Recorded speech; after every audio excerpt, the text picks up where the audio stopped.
make any sense of what he's coming out with. He could have made that speech. I don't think he believes in anything that he says or even thinks. I mean, that was basically, and forgive me for saying this, an arse covering exercise. That's all it was. To say that, listen, I wasn't covering anything up. You know, I was only telling you what I could tell you, and I was saving you and saving the court case from anything else. Absolutely ridiculous. The whole thing, ridiculous. On a happier note, Donald Trump. Donald Trump, fantastic. Home of Common Sense, he's nicked my line. This is, of course, the Home of Common Sense. Julia Hartley-Brewer is next. I'll see you tomorrow at 6. Common Sense, great job. Great job.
Across the UK, on DAB+, on your smart speaker, on your smart TV, and on your side.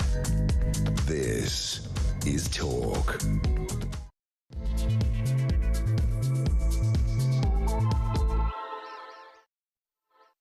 A very good morning to you. This is Talk, the home of common sense. I'm Julia Hartley-Brewer. We are at 3 minutes past 10 o'clock. And whether you're listening on DAB Plus radio, on your smart speaker, watching on YouTube or on your connected device, we are very, very delighted to have your company. We have, as always, goodness me, a lot to talk about, as if yesterday wasn't a busy enough news day with Trump inauguration, the Axel Rudicabana guilty plea, and of course the aftermath of that hostage release in Israel. Wow, we have another day today of it, and can get straight to it with my guest this morning, who is of course Tom Slater, editor of Spiked Online. Topics we're going to cover. We've got to get to all of them because they are all so important. Keir Starmer addressing the nation about an hour and a half earlier this morning. He admitted that he did know that Axel Rudicabana had terror links in the wake of the Southport attack. He knew he'd been referred to Prevent 3 times, which is an anti-terrorism body. The PM also said the tragedy of the Southport killings must be a line in the sand for Britain. And by the way, we're all very right to be angry about what happened. Although it's interesting, we're right to be angry now, But only last summer we were all far right for being angry. So it's very difficult to keep up with what we are or are not allowed to feel as divided by this Prime Minister. We know after Yvette Cooper, the Home Secretary, announced that public inquiry last night into the murder of the 3 girls by Rudy Kobana, that we are going to see this inquiry. We've got a bit more detail about it from the Prime Minister today. We'll talk about that. And I do want to hear from you, because he's admitted, yes, he did know about the terror links at the time, basically, when he was telling everyone else we were far right. That's what he was doing. Anyone who was angry, not just people throwing bricks, people writing stuff online, people questioning whether there was a conspiracy, was a cover-up. He says there was no cover-up. But he knew when he told people they were far right, when people were being convicted for some of the things they'd written online about this case, that there was a terrorism link. He admitted, yes, this was an act of terrorism. I want to know what your reaction is to that. Give us a call, 0344 499 1000. You can text the word TALK to 87222. You can also message us on X at talkTV. Although, be careful what you write, because you never know, the police might turn up at your door.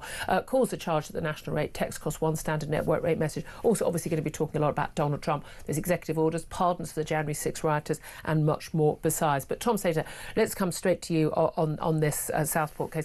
As always, the Prime Minister talked, a lot of platitudes, a lot of hand-wringing. He did say more than he normally says in any of these completely bland statements.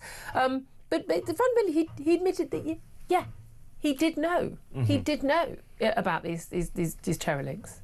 No, and that was something which is really not going to reassure those members of the public who felt that something was being withheld from them. We've known, as in terms of what has actually been reported, that these terror offences, these terror charges had been lodged back in October, many months after the attacks themselves. And Starmer's explanation for all of this is essentially contempt of court. I did not want to do anything that would collapse the trial, therefore leaking out any information on that front could potentially do that. Does that really make sense given the fact that we knew about these charges many months ago? Is the fact of the Al-Qaeda terror manual and the ricin which was found in Axel Rudy Kobana's room, is this something which could have somehow prejudiced a trial that still was yet to take place because we'd already found out about it? But also we know that the ricin and the terror manual were found in his home. It was definitely known to be ricin in the early days of August.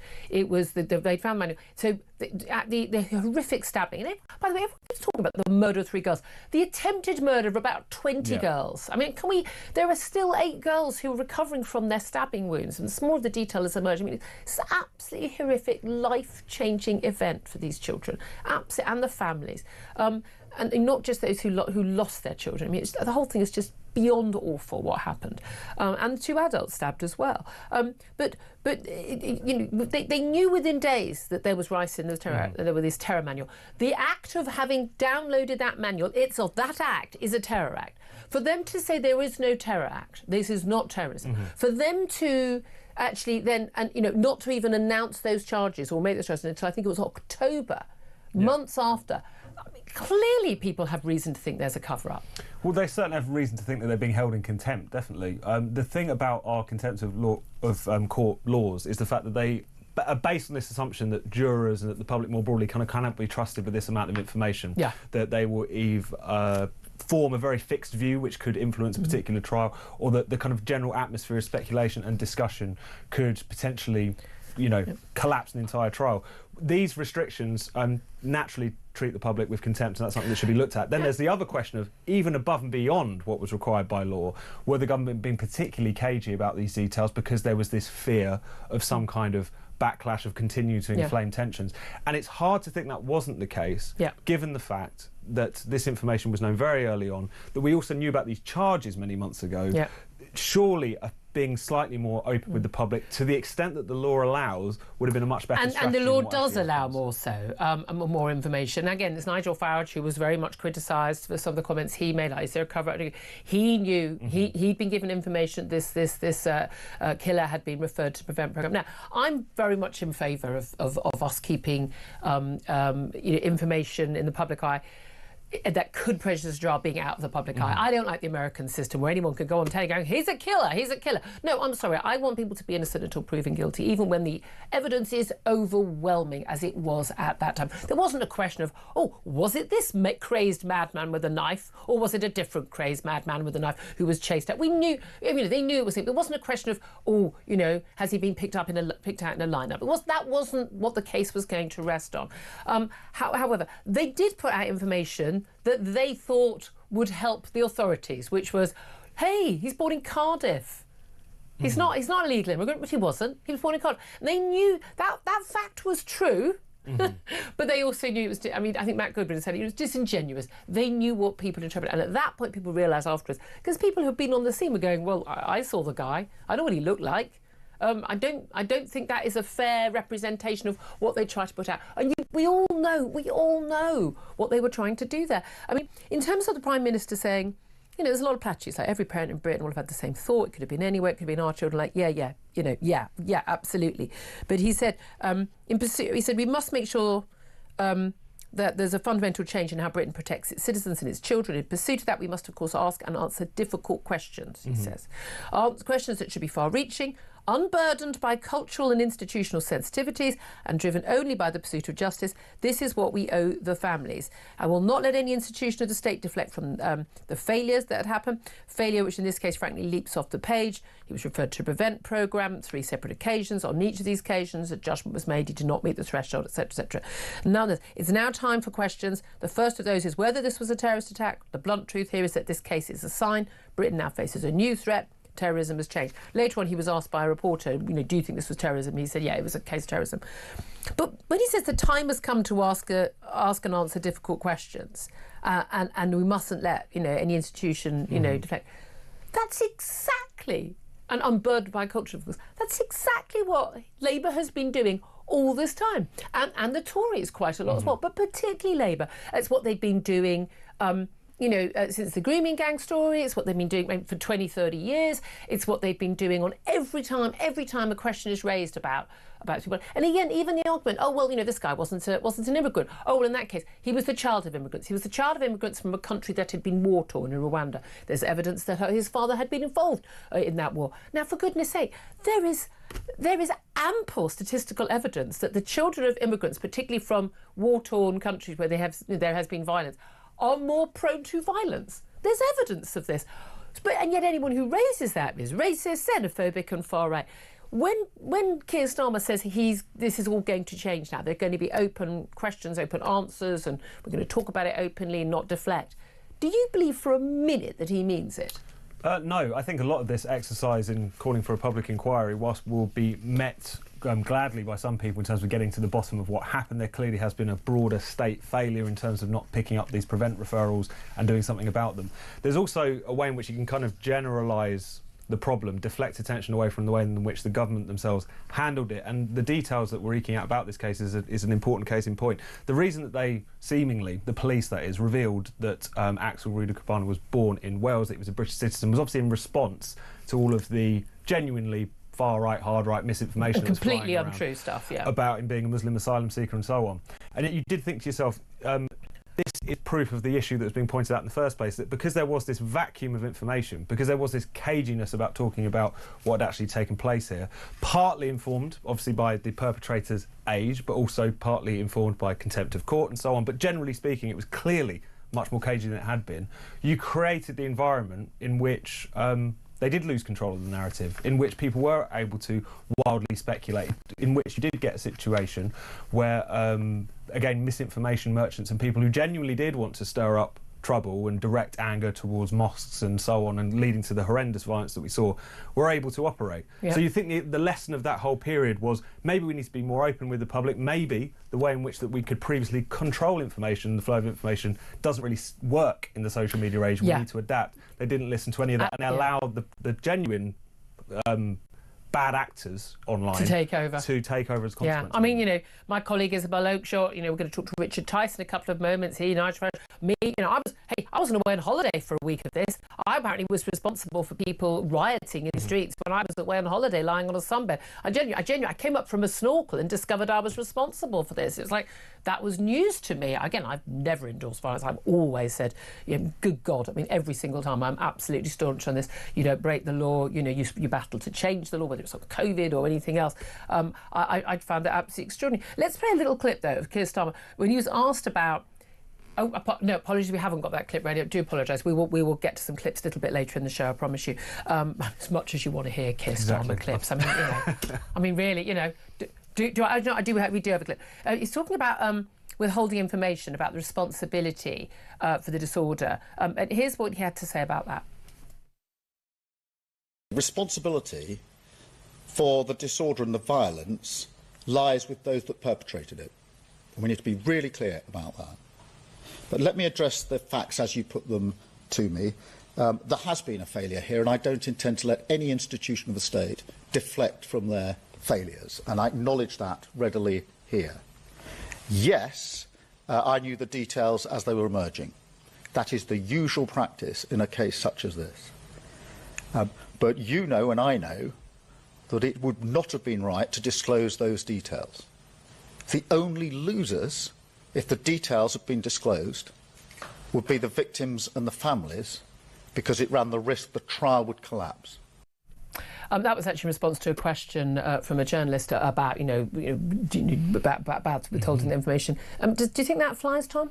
I don't think it does, because, again, we saw more information be released just on a kind of slower speed, on a slower track. We did find out about his identity even before he turned 18, which was the original pretext for So the rules are the releasing rules, his ID. except when they change the rules. No, exactly. So it's quite clearly that there was a strategy, and could have been with the best intentions, but it clearly completely blew up in their faces and ended up turning a horrendous situation even worse by allowing that information vacuum to sit there. And then, yes, absolutely, there were far-right perpetrators. Yes, there were people who were violent, who absolutely should be behind bars. I've got no issue with that whatsoever. But then labelling pretty much anyone who was concerned about this as far-right and a conspiracy theorist and stirring up community tensions and the like, whilst by the way, an outrageous display of two-tier policing and two-tier justice being meted out, followed, by the way, a load of rapists and burglars and repeat offenders being let out of prison so we could keep someone who wrote a Facebook post 3 months earlier behind bars. I think most people will find just utterly revolting and, frankly, be very unconvinced by what Keir Starmer had to say. I'd love to hear your thoughts. Do get in touch, 0344 499 1000. We're going to go to a quick break. Then we're going to be hearing from the Deputy Leader of Reform UK, Richard Tice. Then we will be talking about Donald Trump. He's been quite busy in the last 24 hours. That's up next. This is Talk. We are the home of common sense.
Across the UK.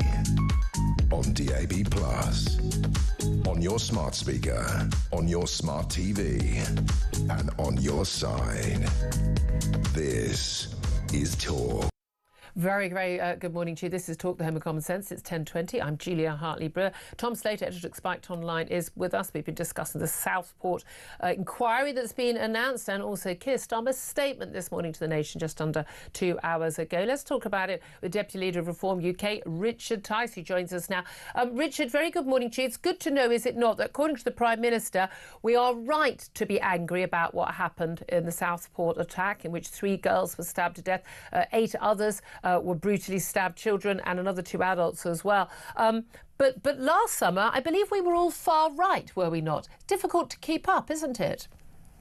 Well, we are very angry, that is for sure. But we're also angry with the Prime Minister, who today basically is trying to distract from the reality. He has admitted this morning that he, and therefore presumably the Home Secretary, they knew within very short order, a matter of hours, about the details of Rudy Cabana. They will have known about his previous involvement with Prevent, with the courts and various others. And they made a deliberate judgment in conjunction with the police to withhold that information from the British people and to declare it a non-terror incident. And I've just been doing a bit of research. And let me just run down a list where lone terror attacks have immediately been declared a terror incident and information has been given about the perpetrator. 2016, the murder of Joe Cox by Thomas Mayer. 2017, the murder of Keith Palmer at Westminster by Khalid Massoud. August 18, car attack outside Westminster. Another lone attack immediately declared a terror incident. December 18, Mahdi Mohammed stabbing 3 people in Manchester Station, immediately declared a terror incident by the police, information given. All of those instances actually were lone attackers, and before they were charged, it was declared a terror incident. What happened here is the authorities and the government made a decision not to tell the British people. That's why Nigel Farage, our leader, said he thought there were questions to be answered and were we being told the truth. Yeah. And the simple answer is that I think the government and many Labour MPs owe Nigel a serious apology for smearing and labelling him. Well, and indeed, and everyone else as well. And again, you and I and Nigel Farage and many, many others who commented, many have already said, all are equally horrified and condemned the violence on our streets. There's no justification for people, surrounding a mosque or trying to set fire to an asylum seekers hotel or pelting police with bricks. And we all condemned it at the time. No one encouraged that. That was far right that was encouraging that. Some violent thugs. Most of the people who were convicted of those things, by the way, had long criminal records already. But people who were simply saying things online, people who were expressing concern, asking questions, were also condemned as being far right. And this is the thing, isn't it? They're now saying they're going to sort of redefine what terror is. They're going to look obviously at how these things are all available on the internet. There's always, whatever the case, there's always an urgency for some censorship on the web. But do you think there's anything that the Prime Minister said today that suggests that any action that is going to make a difference, that will prevent loss of life again, is going to be taken? This is a classic throw a dead cat to distract everybody onto the table. You don't need to change any terrorism laws. This could have been declared an act of terrorism within 24 hours based on the existing legislation that I have read very, very carefully. It's pretty basic stuff that if you've got an Al-Qaeda training manual on your computer, you have got a political motivation.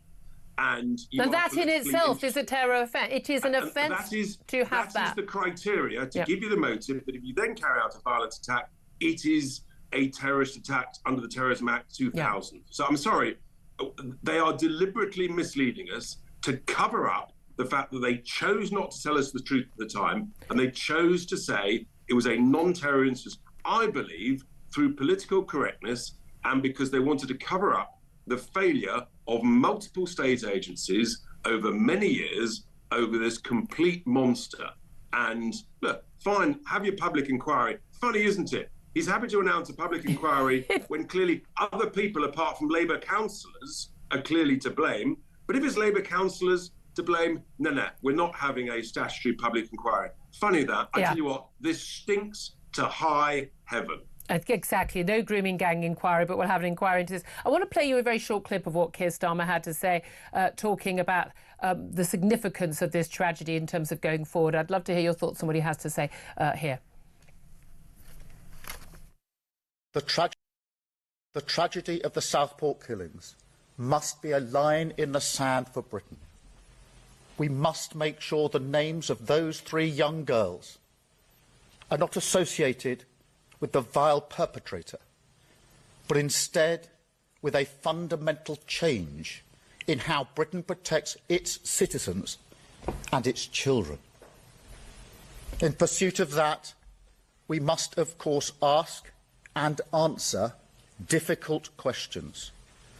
Questions that should be far-reaching, unburdened by cultural or institutional sensitivities, and driven only by the pursuit of justice. That is what we owe the families. I mean, incredibly fine, strong words there, Richard Tice. Do you believe a single one of them? Anybody can say fine words, but I think the British people are sick of all the waffle that constantly comes out of the establishment in these instances. We were told after the London Bridge attacks 5 or 6 years ago that Prevent was failing and needed to be reformed. Well, surprise, surprise, nothing happened. All this reinforces, I think, is that huge chunks of the way the state works or fails to work needs fundamental root and branch reform. But also, people need to be held to account. Who made these judgments at Prevent, at the courts, at the police, at social care workers? You know, frankly, people need to be held to account, held responsible, and in many cases, fired. It's just not acceptable to continue with these multiple failings time after time after time. And this is part of the issue, isn't it? Again and again, I can think of not a single example where we've had a terror attack in this country, whether you call it a terror attack or not at the time, but a single case where it is not been revealed later on in the court or immediately aftermath that the perpetrator has been known to the authorities, often for concern about their links with terrorism or, you know, multiple engagement with the police or Prevent or elsewhere. And again, what we now know about the 18-year-old Axel Rudabkhanov, that apparently completely normal little lad till the age of 12, and then at some point in year 9, he basically becomes a different child entirely. Apparently he's blaming bullying at the time, but, you know, attacking classmates, taking a knife into school, getting expelled, barely leaves his bedroom. And again, we were shown this picture of this lovely little innocent-looking choir boy. Now, apparently, Rich Tice, although we do not see the mugshot of a suspect until after the trial, we know that is the case. Not a single photo existed of this young man between the ages of 12 and the age of 18, which seems bizarre. But this is the thing. He was again and again, again and again there was concern. His father, only a week before the Southport attack, begged his taxi driver not to take his son to his old school because he feared there would be violence. And it turns out he had a knife then. I mean, why didn't his parents do something? Why didn't the authorities do something? What does someone have to do repeatedly for the authorities to actually basically take them off the streets and ensure they are not a threat? Well, it's a very good question, but the British people are not stupid. And this choir boy picture, taken many years before, that was a deliberate deception in order to mislead the British people. Nothing less than that. Of course, there would have been a more recent photo. And frankly, if there wasn't, they could have taken one that day and put it out there. I think we're just sick and tired of all of this. It's totally unacceptable. I use the word political correctness, fears over being accused of a bigot or racism. If you arrest someone and charge someone or are sort of challenging with someone from an ethnic minority. And of course, that's what led to the child rape gangs and multiple other horrors across the UK over the last decade and a half. And it's just, the authorities they've got to have the courage. And the Prime Minister did refer to we've got to override cultural sensitivities. Well, we should have done that a long time ago. And sadly, people have died because of that cowardice, that gutless leadership. at every of those agencies and institutions. And indeed, those of us who have, those politicians or journalists like myself and yourself, for the last 10, 20 years saying we need to override those cultural sensitivities, have been derided as far right and racist and bigot every single time. Now, though, the Prime Minister has said it, so it's OK. Good to know, Keir Starmer.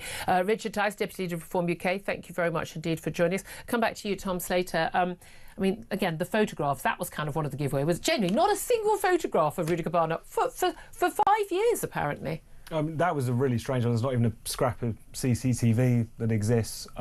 It's not to say that I think the government were trying to make people feel sorry for the alleged perpetrator. What was the purpose of putting out a photo of an angelic 12-year-old? I have absolutely no idea. And I think a lot of people will ask those questions. Yes, this is an individual that from the reporting seems to have been pretty much a loner, very marginal for many of the past few years. During the time he's being referred to Prevent multiple times, we should point out.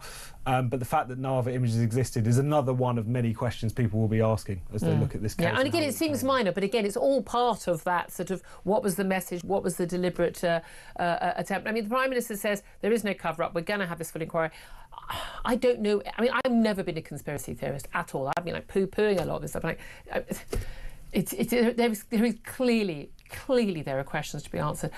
Do you trust any of the people who, and he's got a somewhat new head of Prevent into place, do you think any of these people are going to be capable of honestly answering these questions and getting to the bottom of it when so many of them have basically been signed up to the same line as Keir Starmer has for the last 20, 30 years, which is that anyone who raises any issues is a racist? Well, what's so strange about this particular case is that unlike other terrorist attacks that we've had previously, and obviously I get that in this case this individual has been charged with a terror offence. There is a debate over whether or not the attack itself was it motivated by Al-Qaeda or was it motivated by just murderers? Because he was in possession of this terror manual, but he also seemed to have all kinds of material on the war in Grozny, on Ukraine, school shootings. This seems to have just been an individual who was really preoccupied. He seems sort of violence more similar to the sort of those mass school killers that we see, rather than someone motivated by Al-Qaeda in particular. But the kids were still terrorised again and again. Should we get hung up on these sort of words? I would ask as well. I really appreciate that. Lots more to come. I want to take a quick call. I'm going to get to more calls in this next half hour. I promise you. 0344 499 1000 is the number to call. Let's go to Simon. He's in Reading. Simon, what's your reaction to what the Prime Minister's had to say? OK, so there was a couple of points really. First point is that I sat and watched through all that as well done. Like everyone else. He could have. Well, he wasn't acting as a leader of the country. What he was acting as was a lawyer in a courtroom, and he was trying to prioritise that over communicating with the country. If he had, he's always a lawyer first, isn't he? Yes. If he had shown some leadership and said, "Look, here's the situation. I think it's a lone person. There is a link to ideology that we're following up. Trust us, I'll come back to you as soon as I know more information. At the moment, keep calm, etc., etc." Had he had done that, he would have shut down conspiracy. Yeah.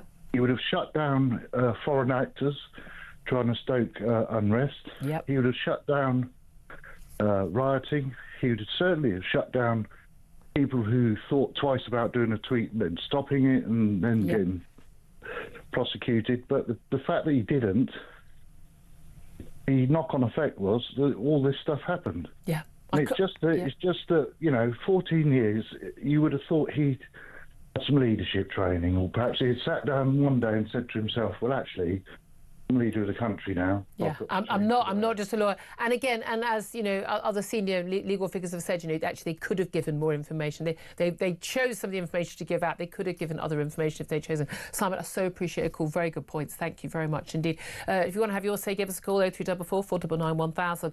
We will take the calls, I say, in the next 50 minutes or so. First up, we're going to take a break. Then we're going to be hearing from a former advisor to Donald Trump about, well, what he has been doing in the last 24 hours. Wow, he's been busy. This is Talk, the home of common sense.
the UK. On DAB+, on your smart speaker, on your smart TV, and on your side. This is Talk. This is Talk, the home of common sense, for me, Julia Hartley-Brewer, and Tom Slater is still with me from Spiked Online. Delighted to be joined right now by Jan Halper-Hayes, live from the States, former advisor to Donald Trump, now a political psychologist. A very, very good morning to you, Jan. Good morning, Julia. It's been some time. It has been. Well, I believe there used to be this guy called Donald Trump who was president of the United States. I believe he may be back again. And wow, did he not come back with a flourish yesterday? Like, we've had an awful lot going on here in the UK to talk about, but obviously all attention was on Donald Trump during the inauguration. My God, it went on a long time yesterday, as these things do. So many balls, so many speeches, so many rallies. But the really important stuff was those executive orders that he signed in his very first few hours. Some of them signed indeed on stage at one of the rallies. I just want to play you a very short clip, Jan, before I get to questions, of what he had to say about the executive orders he was signing yesterday. Today I will sign a series of historic executive orders. With these actions, we will begin the complete restoration of America and the revolution of common sense. It's all about common sense. I mean, he's stolen our tagline. It is all about common sense. I have to say, reading through those executive orders on so many different issues, I was finding it hard to disagree with anything. What did you make of what he had to say? Well, I completely agree. I anticipated it because he's so good at telling us well ahead of time what that list was going to be. And many of them were well needed. They certainly were. I mean, let's just go through. I mean, one of the crucial issues, of course, was immigration and border control, declaring a national emergency. So you had the right to close the border, and it's been done before by Biden during COVID, and he's done it before as well. Declaring a national emergency when it comes to energy, so energy policy. So drill baby drill, an end to the net zero, mandates on electric vehicles, withdrawing from the Paris Climate Agreement. I mean, woohoo to all of that. Withdrawing from the World Health Organization, ending the funding of this organization, all in favour of that. Freezing all government hiring, we definitely need a bit of that here with DOGE, the Department of Government. What's that? Department of Government. What's efficiency? That's the word. Efficiency, led by Elon Musk. Talking about restoring free speech, an ending of government censorship, building an Iron Dome similar to Israel's Iron Dome, which is pretty much funded and built by America to protect America. Also, I loved what he had to say on DEI, diversity, equity, inclusion and transgender rights. Let's have a little watch and listen to what he had to say about that. I will also end the government policy of trying to socially engineer race and gender into every aspect of public and private life. As of today, it will henceforth be the official policy of the United States government that there are only two genders, male and female. I have to say, Jan, praise the Lord for that. It's now official government policy in America that biology is a fact. That's quite encouraging, isn't it? Well, it is. And one of the things that came out was that if you are overseas right now and want to get back into America, and if your passport does not specify your actual correct biological sex, you have to get your passport reissued and you do not get to come back in. Wow, that is quite something. Now, again, I would suggest that there should be a period by which time people have to change their passports. But I'm fully in favour of that. And again, also he mentioned race there, the obsession with critical race theory, white supremacy, and the like, and all of that. And Julia, they haven't realized that it turned it into reverse discrimination against anyone that wasn't part of the DEI. There was a time in American politics where we met more in the middle. And of course, I came from California and I was a bit, liberal on some things people might consider. Dianne Feinstein used to be conservative on foreign policy and economics. Who knows what happened to her? But when I came to the UK, and I've been there 24 years, I remember some, when I was on the board of Women in Banking and Finance, some Black women saying to me, I don't need those policies. I want to be recognized for merit. Yeah. And so I'm so glad that also one of his executive orders is people will be evaluated for merit. That means the skills you bring. What is a better measure of equality than that? Yeah, exactly. I mean, so much of it really was common sense. And again, so much of it is stuff that we know has majority support in America. And yet the Democrats have pushed the exact opposite on all of these measures. Do you think the Democrats get it? Do you think they realise? Do you think when they, it was a picture watching Kamala Harris's face, not Joe Biden, he was taking it. Jill Biden and Kamala Harris just looked like they were seething yesterday during his inauguration speech. Do you think on any level they get that they handed this on a plate to Donald Trump with their insane, diversity policies, obsession with trans, obsession with net zero, obsession with, let every illegal migrant enter the country, not a problem, let's give them a house. Do they understand that they gifted the presidency to Donald Trump with that? No, they still don't. And in fact, the Atlantic magazine, which is incredibly liberal, has come out with an article calling them delusional Democrats. And the new head of the Progressive Caucus with the Democrats actually has doubled down on it.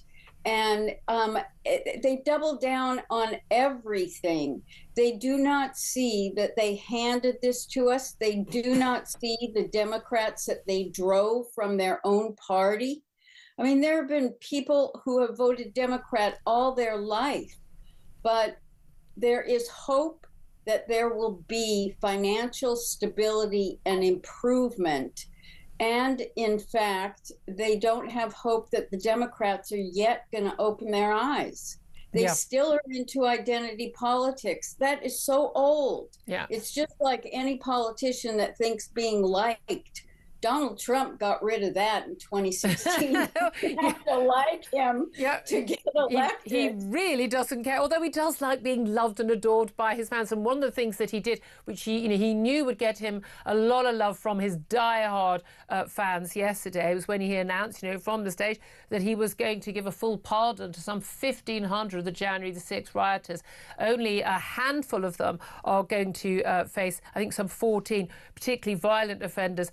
They're not getting a full pardon, but they're going to have their sentences commuted. Some of these people committed incredibly violent acts. They're even on camera. There isn't a he said, she said about this.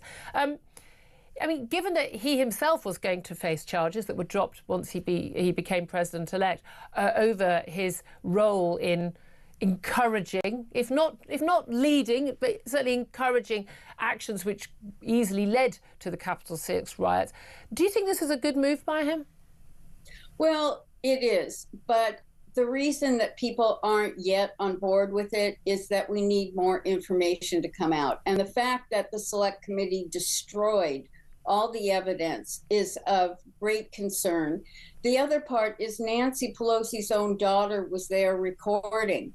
And so she is on video saying that she actually refused the 10,000 National Guards to protect. And they wanted this to happen, but there's something else. Jan, nobody wanted that to happen. Julia, just wait a minute. Let me finish, okay? Because and the reason that I don't want to yet debate that part of it is the more information needs to come out. But what was very strategic about it was that the Democrats had hoped to use the 14th Amendment to prevent him from being elected as president this time, because if you're an insurrectionist. So there was something very strategic in it also, in it happening. So look, there are so many stories about who was behind it and what went on, and that will be investigated. So I'm not here. But we do also know that he happily watched it on TV. Go on, and he happily did not try to stop it, even though his own members of staff have under oath said, and members of his family, that they pleaded with him to speak out and try to stop it. did you see what Twitter had deleted of him telling people to go home? They deleted it immediately and they canceled his account. So I would love to come back as more of this comes out, because there's really, we could go back. I understand. Look, I understand the two sides. I do think one of the biggest issues when it comes to pardons, the Democrats are just as bad. I really see no role where presidents should be able to pardon people. That judicial system should be totally separate. The politicisation of your political system in that way. I mean, Joe Biden's pardons for everybody. I mean, he's quite happy to pardon his own son, Hunter, as he did previously, for buying a gun while he was drug-addled, for goodness sake. I mean, they're all as bad as each other, I think a lot of us would say. In terms of just in terms of looking ahead, it's getting straight down to business. Very long day. I mean, for a man of 78, the man has got some stamina. I know some 28-year-olds who couldn't last the full day that he did until I think about 1:30 in the morning last night. But it's getting down to business. Is it clear that actually this Trump administration is much more prepared? They are much better staffed, and they are ready to go on day 2 now. Oh, absolutely. They've already staffed it with 1,000 people that are their pickings. They did not deal with the government's presidential transition.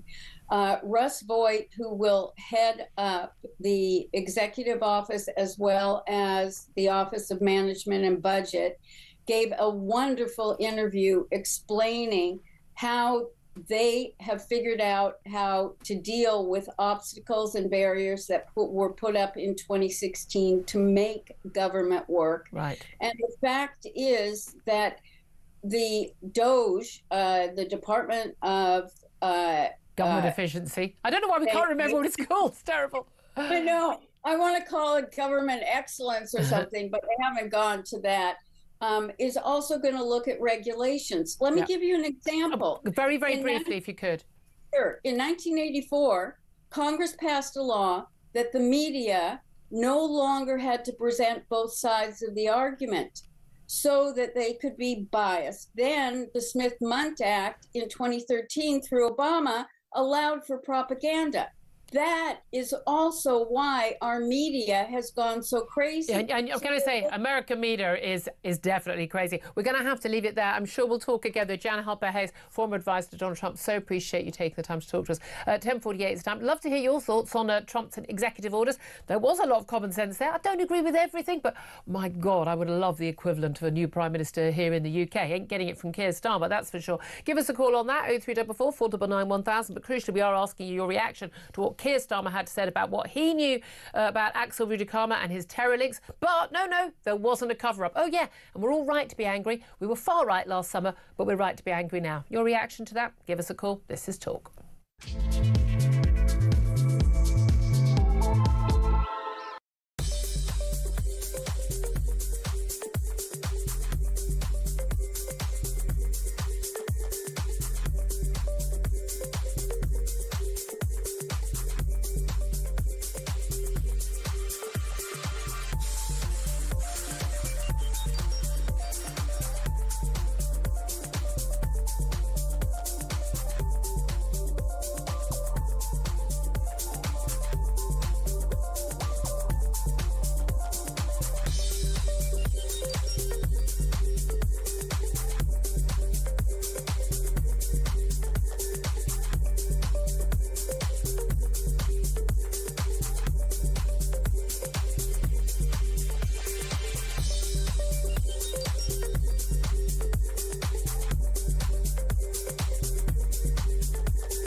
the UK. On DAB+, on your smart speaker, on your smart TV, and on your side. This is Talk. This is Talk, the home of common sense, with me, Julia Hartley-Brewer. We'll get to your calls in just a moment. I want to bring in editor at Spiked Online, Tom Slater, about Donald Trump. Now, look, I think you've had quite a sort of, I suppose, a sort of change in your views over the last 8 years, same as I have. I mean, I was not a fan of Donald Trump 2016 or 2020. But I would have voted, I made it very clear for the last election in America, I would have voted for Donald Trump given the choices ahead of me.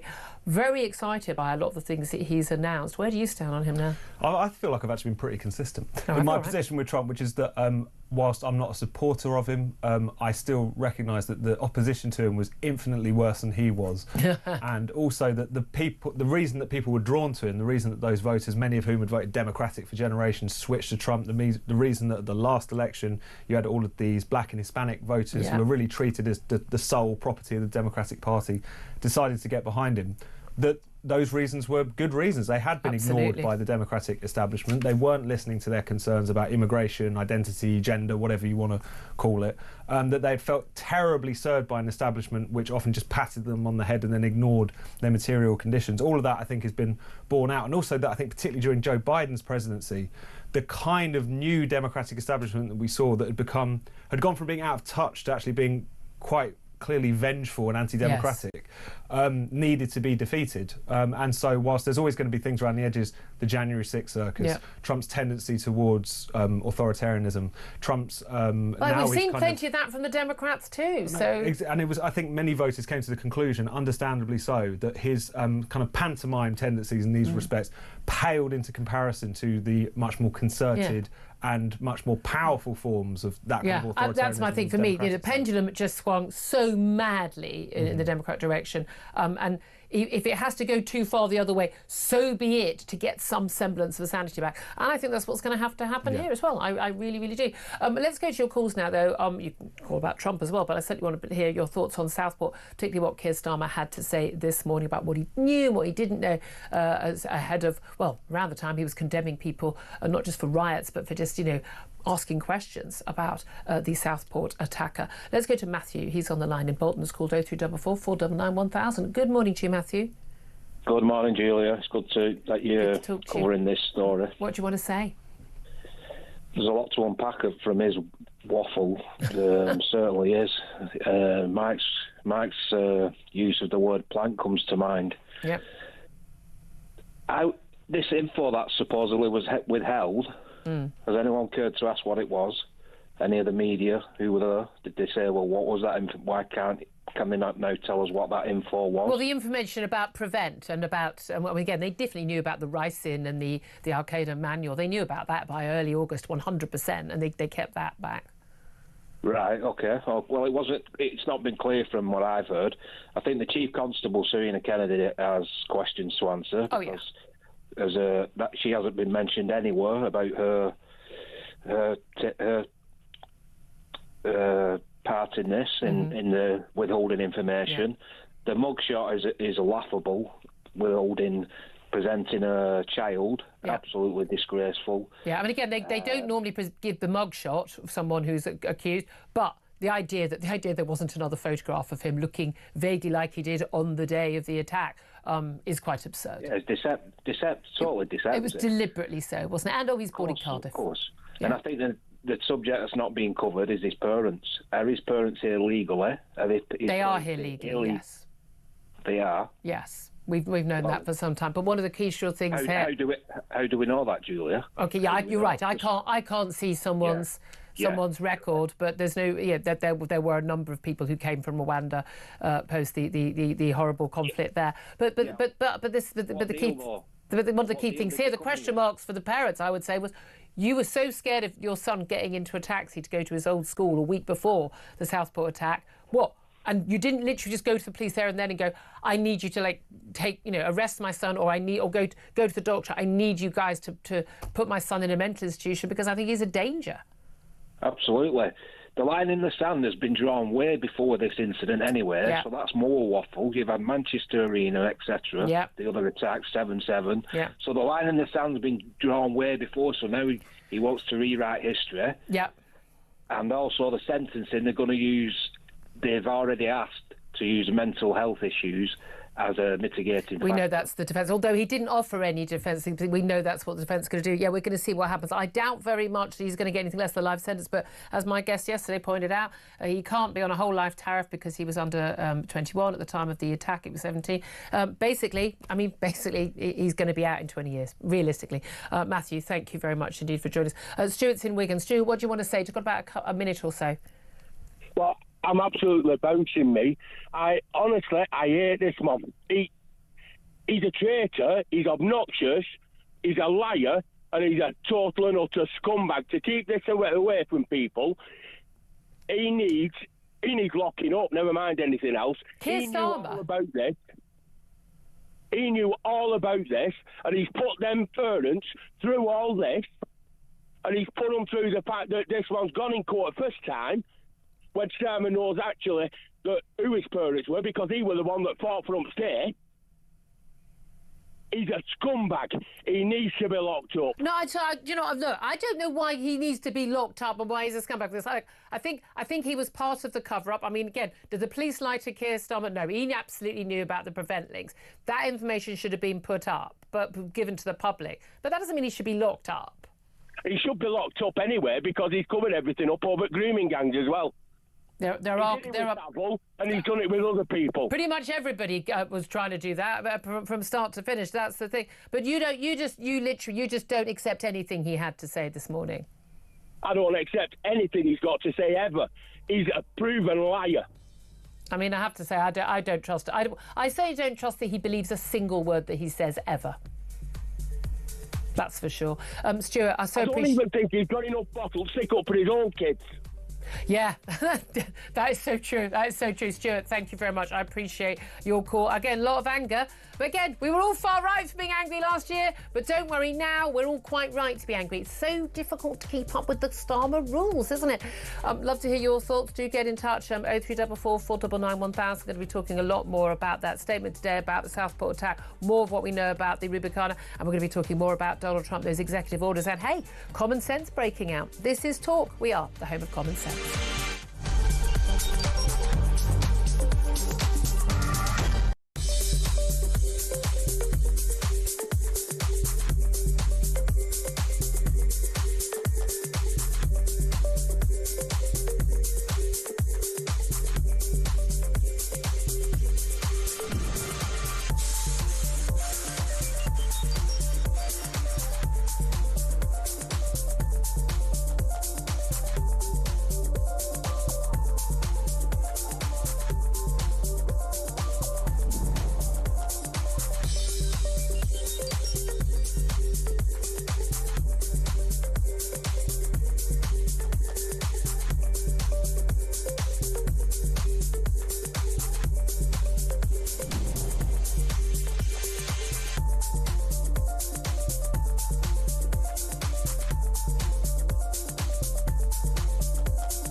across the UK. On DAB+, on your smart speaker, on your smart TV, and on your side. This is Talk.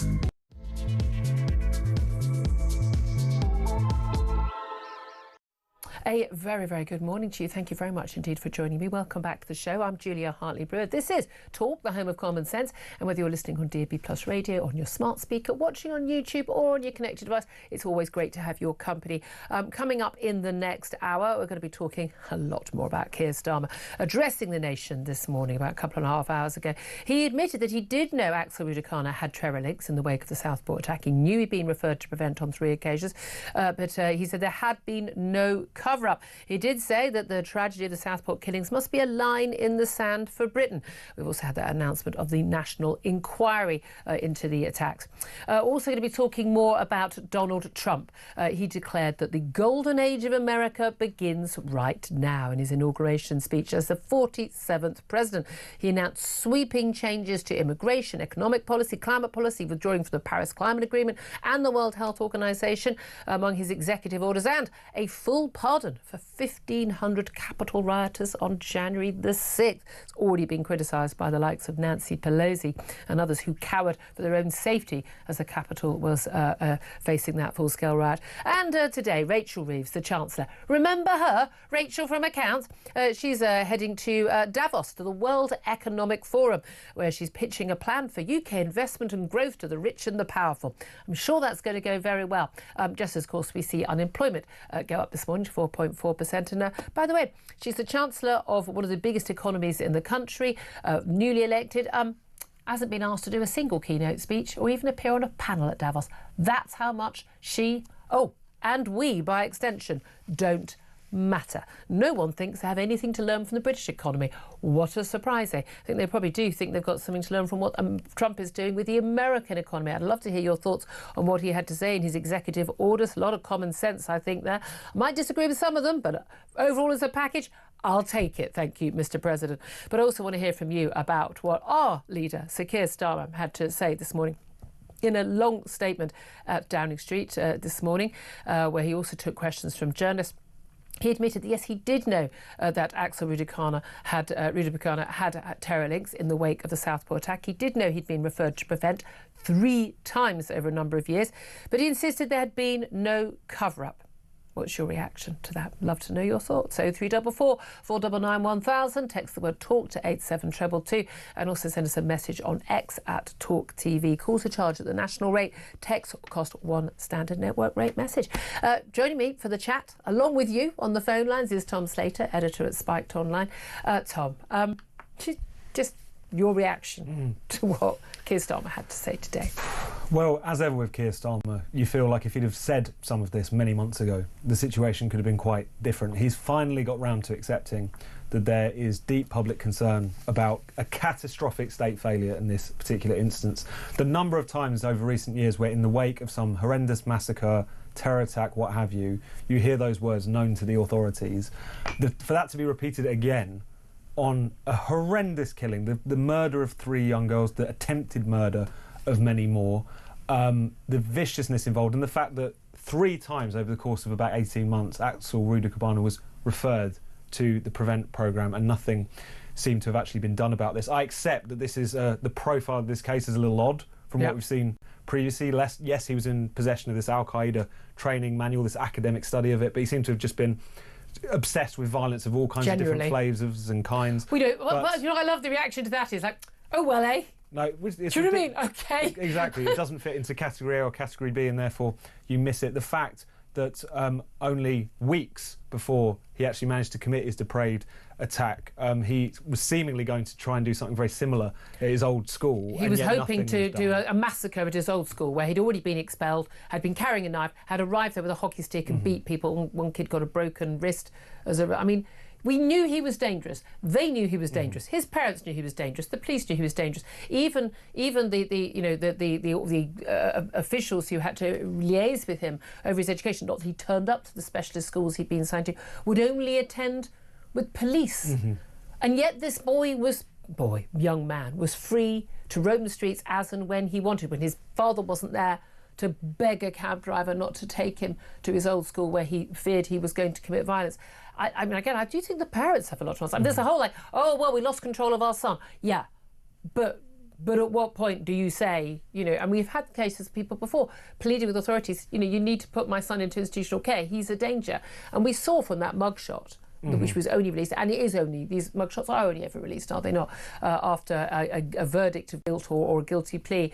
The state this boy was, he was 17 and almost 18, he was clearly, he was being alone, he's basically sitting in his room all day. But here's the thing, hey parents, if your kid is sitting in their room all day looking at genocide and images of beheadings, maybe you want to flag this with somebody and not just go, oh, well, I hope he doesn't kill anyone. I mean, there's got to be some parental responsibility for what's going on. You've got to be raising those concerns.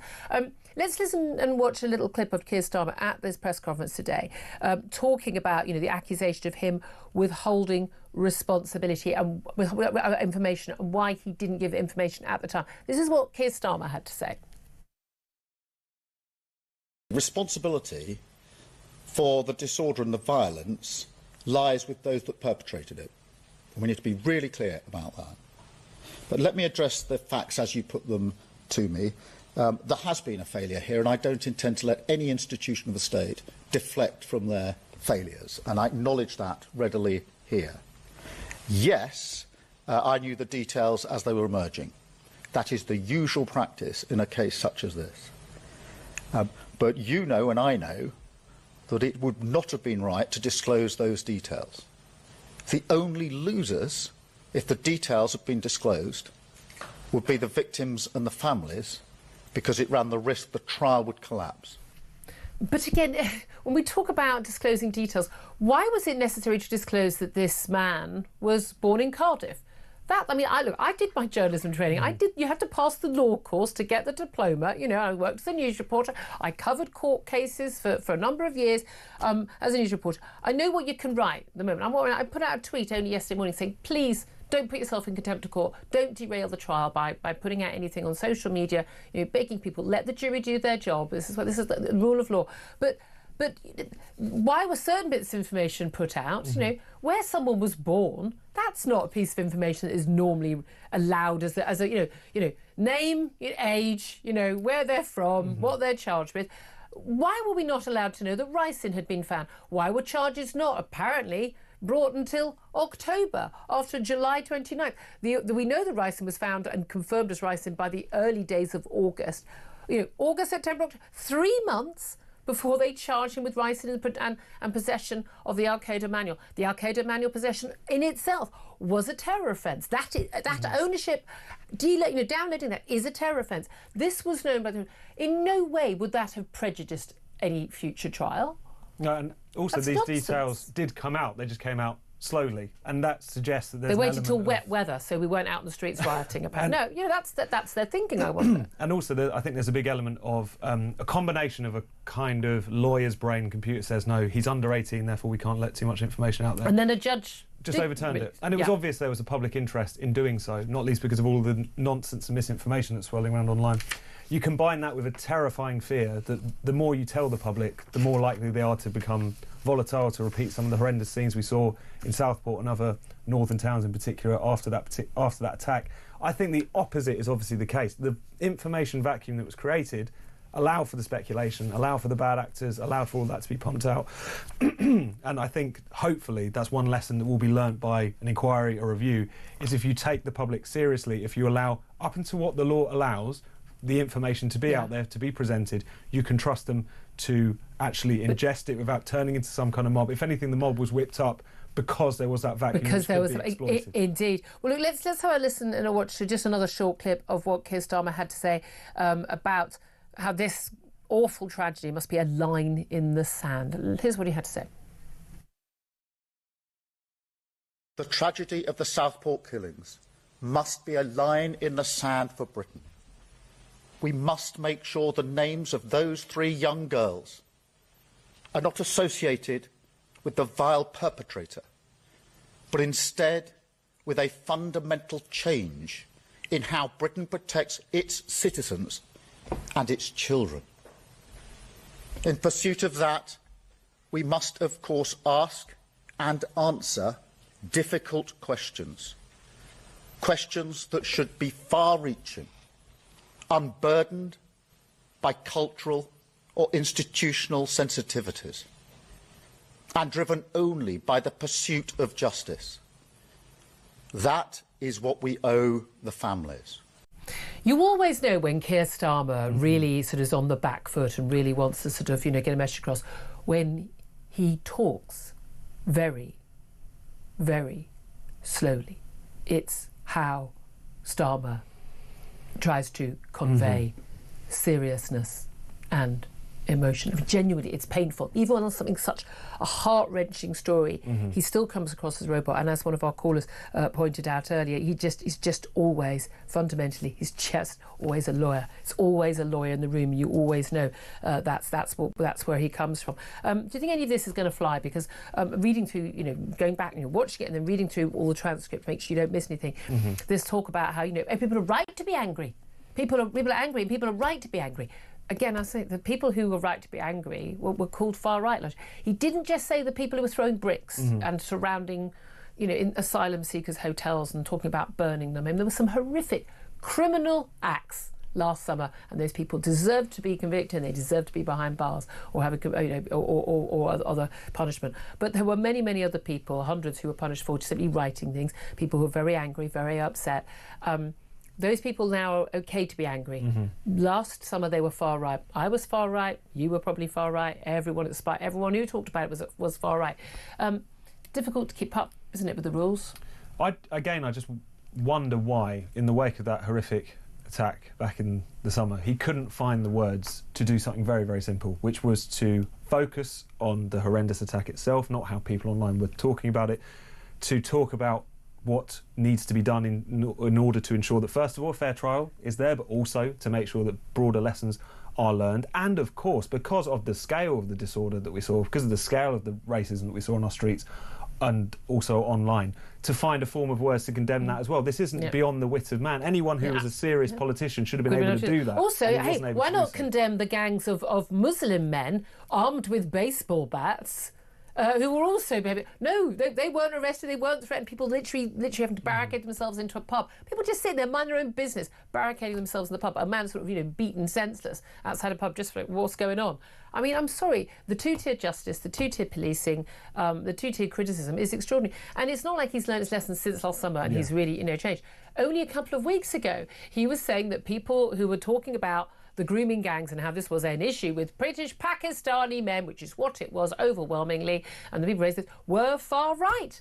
He used the phrase again. He does it all the time. I mean, and then he backtracks when there's a backlash. Does he not have a single semblance of sense in his own brain to know not to do this, even if he thinks it himself? And he definitely thinks it. Does he not have a single advisor to say, hey, Prime Minister, don't think you should say that? These aren't off-the-cuff remarks. These are scripted autocue remarks that he makes. They're thought through. They're, by his advisors and by him. And I just don't know for how long you could just keep telling everyone, that they're far right, and then 6 months, a year later say, oh, no, it turns out you were right. And think that you can keep getting away with it. I mean, this is a big difference as well between the Keir Starmer that supposedly you read about in terms of his advisors, people like Morgan McSweeney, who are said to be more kind of recognising of how far Labour has drifted away from working class people, that they're not going to take up this contempt of their views on immigration and so on. It never filters through to what he actually says and talks about in public.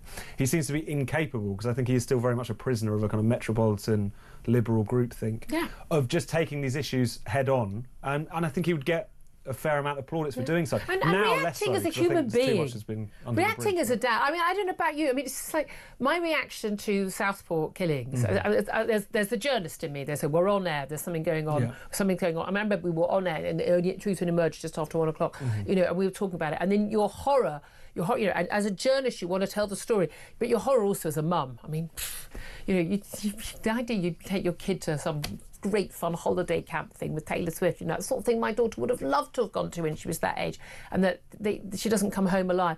That I react as a mum then. The Israeli hostages, watching those young women come back and being held by their mothers. I mean, I was in a role raft of tears on Sunday watching that. I don't know how people don't have that reaction. He's a father. I mean, you know, why he doesn't seem to have any normal human emotions. He's always just Mr. bloody moral judgy, isn't he? He's just Mr. moral lawyer, apparently, all the time. And yet somehow immoral, deeply immoral, because he seems to always get these things wrong.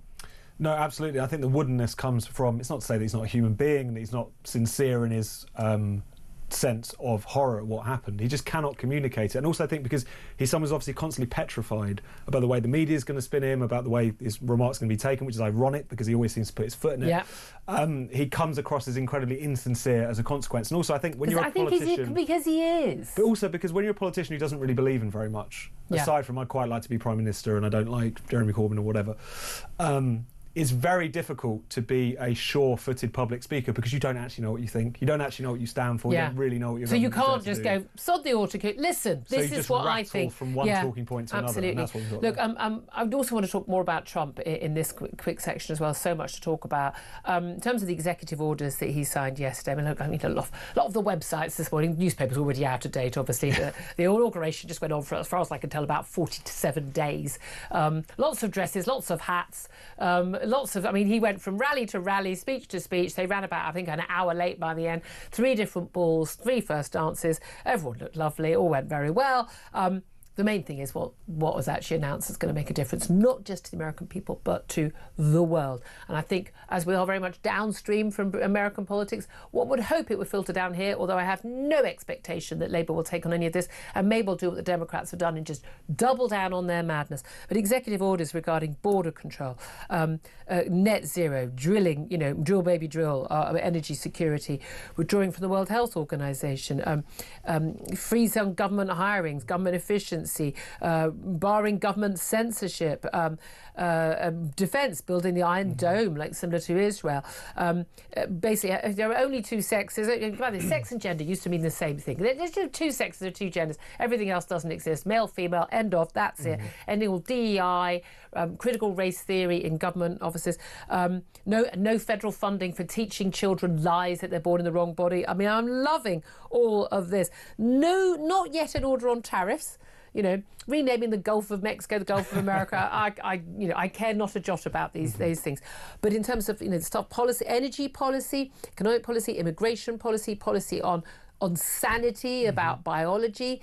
Those are very encouraging moves, are they not? Oh, no, absolutely. And they're a kind of statement of intent, I think. Not only that these issues that really animated and brought together is based, which is quite disparate, different parts of the country, different ethnicities and so on, but a lot of those cultural issues really united them, as well as a lot of the bread and butter ones as well, is to say that we're actually going to do something about this.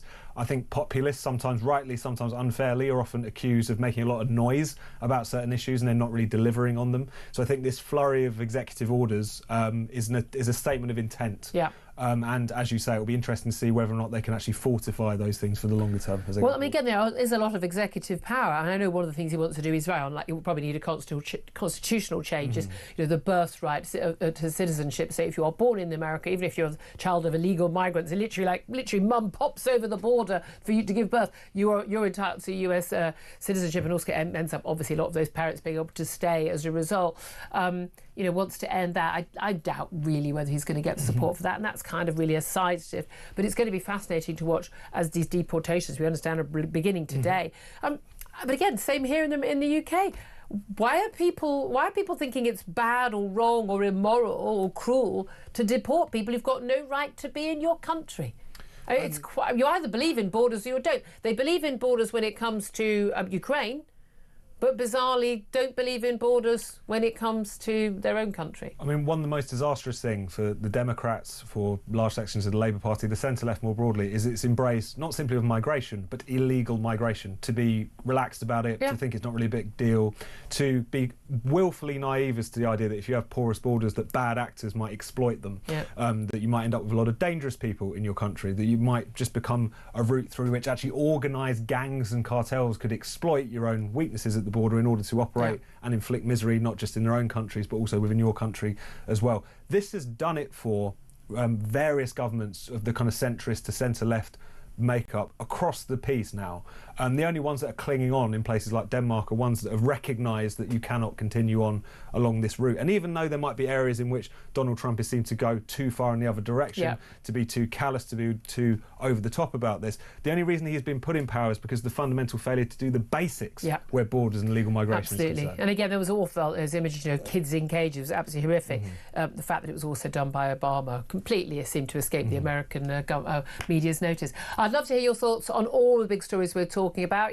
Rachel from Accounts travelling to Davos. Love to hear your thoughts on that, but particularly want to hear from you on Southport, what Keir Starmer's had to say about there wasn't a cover-up, but also Donald Trump and those executive orders. Do give us a call. 0344 499 1000 is the number. We'll get your calls up next. This is Talk, the home of common sense.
across the UK, on DAB+, on your smart speaker, on your smart TV, and on your side. This is Talk. This is Talk, the home of common sense, with me, Julia Hartley-Brewer. Tom Slater still with me as well. Let's go straight to your phone calls, 0344 499 1000. I think we can safely say, to summarise this morning, Keir Starmer, if you're watching, love, and you really should watch or listen to this show, you would learn so much more than what any of your advisors are saying. I'm not entirely sure that your version of events about what happened post-Southport attack, or indeed pre-Southport attack by Axel Rudapakala, has gone down very well with the general public. I'm not sure you are reading the room as well as you and your little advisors think you are, that you might need to think again. And I look forward to the next time the next thing happens and you just shout at us all that we're far right, and then a few months later you come back and tell us that we're not after all, because apparently today we are right to be angry. But don't worry, last summer, me, you, all of us were far right. Let's go to Jennifer. She's in Ashford. Hi, Jennifer. Hi, Hello. Julia. What do you want to say, my love? Well, I'm very angry. Keir Starmer, I'm 84. I've suffered a lot under this government. I've never known such a terrible government. I've seen them all come and go. Yeah. And this morning, this speech is just a cover-up. This inquiry they're calling is just to defer the gang inquiry that we need desperately in this country for these children. But I mean, doesn't him announce this inquiry undermine his refusal to have an inquiry into the grooming gangs? Yes, that's all it is. Because he knows that this general inquiry was happened under the Conservative government, and everything they do, they blame the last government. Yeah. I admit the last government had a lot of failings, so that's why I didn't vote. They were useless. Actually, yes, they were. I voted. But in what way do you think it's a cover-up? Because he's just. Oh, I shouldn't say the word, dear. Don't get me taken off air. Well, no, but everything he says is a cover-up. Everything he says, everything they do, the way they imprison people for saying things on social media, people that are in prison for years because they happen to say something naughty on social media. Yeah. It's just a lie. The whole government is a lie.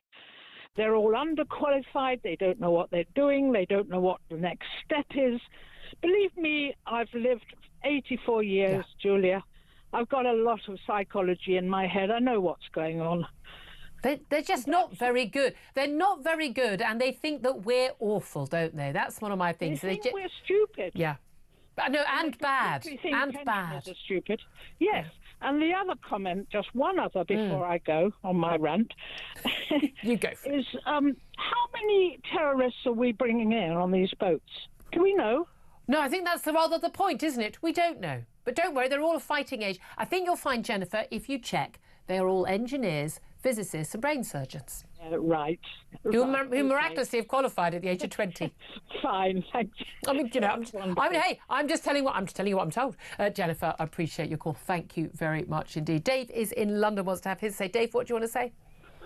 Hi, Julia. I want to talk about the parents, but a couple of quick things on Starmer's speech. Yeah. When you listen to it, you can almost transpose it. If he'd have said that after the grooming gangs, everything he said would have actually related to what the grooming gangs did. Yep. Which is quite odd, you know. And then the second thing on his speech, in terms of drawing a line in the sand, I've just driven down to Dover, and I've just drawn a line in the sand and put no more boats here, please. But I suspect by this afternoon that line will have been crossed. But I want to talk about the parents. You said earlier, you know, why didn't the parents do this, that, and the other? I don't think we should start moving any of this towards the parents. If this kid had 3 prevent issues going on, then if I were the parents, I would think there's not much point me reporting this to PC Plod of Southport. The authorities know already, and they're not doing anything. They know everything already, and by the way, we'll probably find out they were just as scared of him as everybody else was. And so I just think, I know people sort of go, well, if I were the parents, I would have shocked him and all that stuff. He has been shot 3 or 4 times. That is a very fair point. But that said, if the father was so terrified a week beforehand of his son getting in a taxi, begging the taxi driver, do not take my son, begging him not to go to school, they knew the stuff that was on his computer, the stuff he was obsessed with. And it's not like they found it out since. The reports, you know, neighbours, friends saying, oh, he was obsessed with this stuff. I just find it extraordinary that more action wasn't taken. But there has never been a case of any major terror attack, and it is a terror attack. That was a terror attack. There is never any instance where these people are not known to authorities. It's never, you know. use the example of Tom Slater, poor man, sitting here in the studio.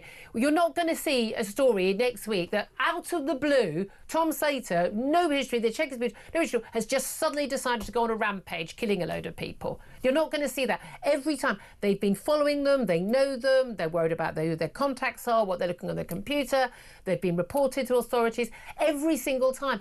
We clearly don't have a system to keep ourselves safe. No, but that's fine in hindsight. But there are plenty of criminals that have gone under the radar for years where people haven't known what they're like. I mean, he's not likely to have gone to his parents and said, hey, can I just show you on my computer all the things I've been looking at? No, it was he talked with friends and neighbours. That's been people who know him have been saying that he was obsessed with genocide and violence, watched beheadings. He would talk about it with people. My point was the parents. My kids do all of that sort of stuff. Do they? But they don't. No, not that. But I mean, my kids do all sorts of things without telling me a damn thing. So their friends know a lot more about them than I do. So I just think we have to lay off the parents a little bit and not bring them into this. I'm not blaming them. But I'm telling you what, I mean, again, we like to take credit when our kids do good things. Maybe we need to have a little bit of responsibility. But again, if they kept reporting him to authorities and nothing was happening, here's a giveaway. If social workers won't enter your house without the police being present, maybe the authorities need to be acting sooner, that's for sure. But Dave, I really appreciate your point. Thank you very much indeed. Tom Slater, do you want to come on that? I do not think Tom Slater is going to commit a horrendous crime in there. Thank you for that vote. I mean, I'm more likely to do it, to be fair. It's one of those things of, what could have been done sooner, what could have intervention have been made. I think the reason it feels so bang to rights in this instance is because of those 3 prevent referrals, because of the fact that it was quite clear that there was fears about him not only being into some weird ideas but potentially being a particularly violent and angered and depraved individual. And we've seen cases like this. I mean, there was that shooting in Plymouth a few years ago, which was kind of chalked up as a kind of incel shooting. But in that case, you had again a kind of an individual who's clearly deranged, who had recently been given his firearm back to him. You just think, why is there always this paper trail of just stupid decisions, which are not necessarily incompetence. Exactly. A lot of it's kind of computer says no incompetence, but still, these are people's lives that we're talking about. And when the authorities have been given ample opportunity to intervene, and there hasn't been that kind of intervention, you are able to ask the question, why wasn't this? And when in other scenarios they seem to have extraordinary powers to arrest people, to take people into custody, to control people's lives, and yet they're not used in these circumstances. Tom Slater, thank you very much. Your thoughts always welcome. 0344 499 1000.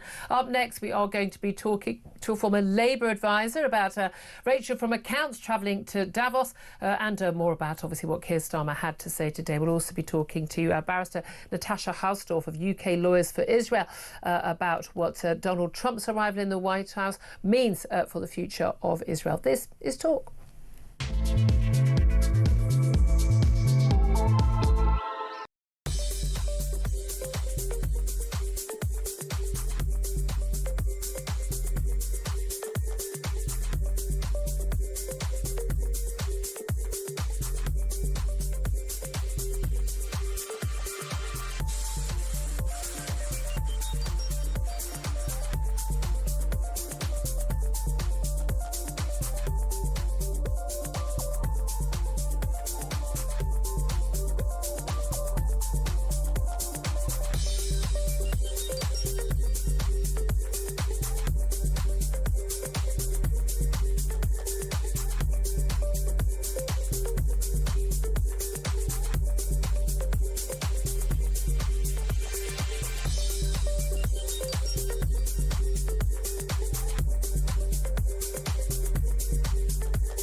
across the UK, on DAB+, on your smart speaker, on your smart TV, and on your side.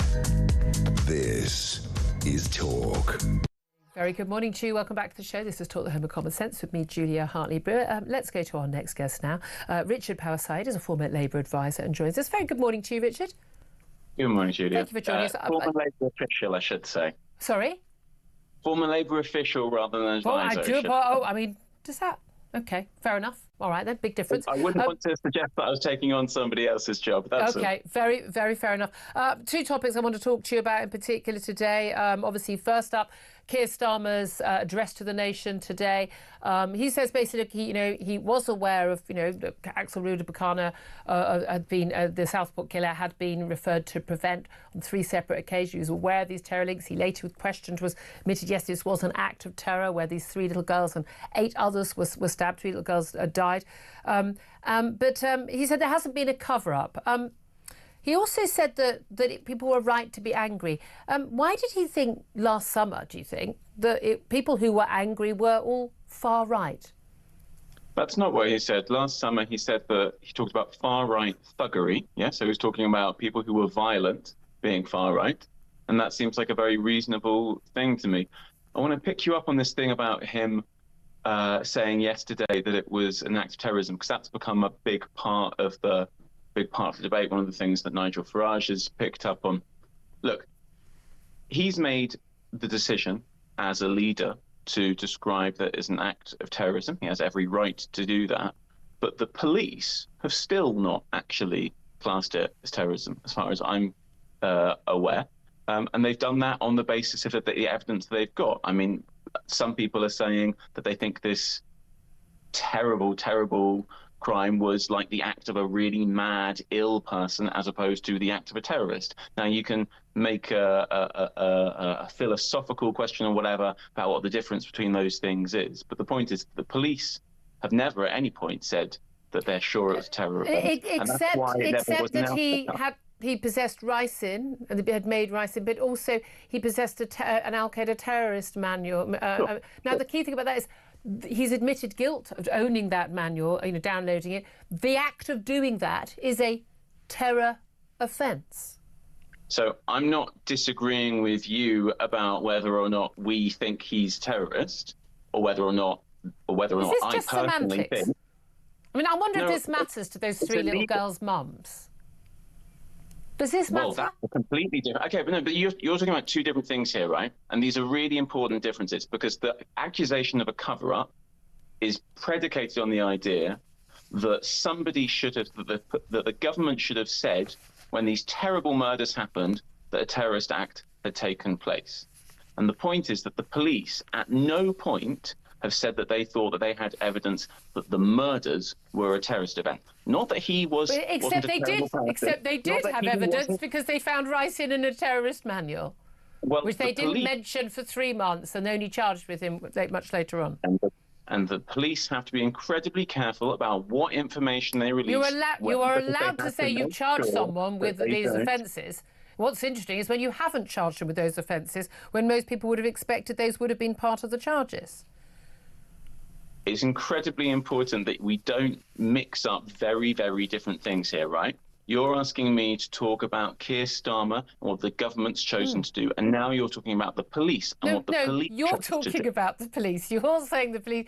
I'm asking you about Keir Starmer. I'm asking about the political decision of what. Me about Keir Starmer. Yes, and you talked about the police.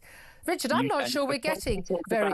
Because we talked about the definition of a terror offence and what Starmer had said about that. And I'm trying to talk about the ridiculous accusations that have been made and show how they don't have a factual basis. And the way that people manage to make these conspiracy theories seem like they're sticking is by mixing up very different things. OK.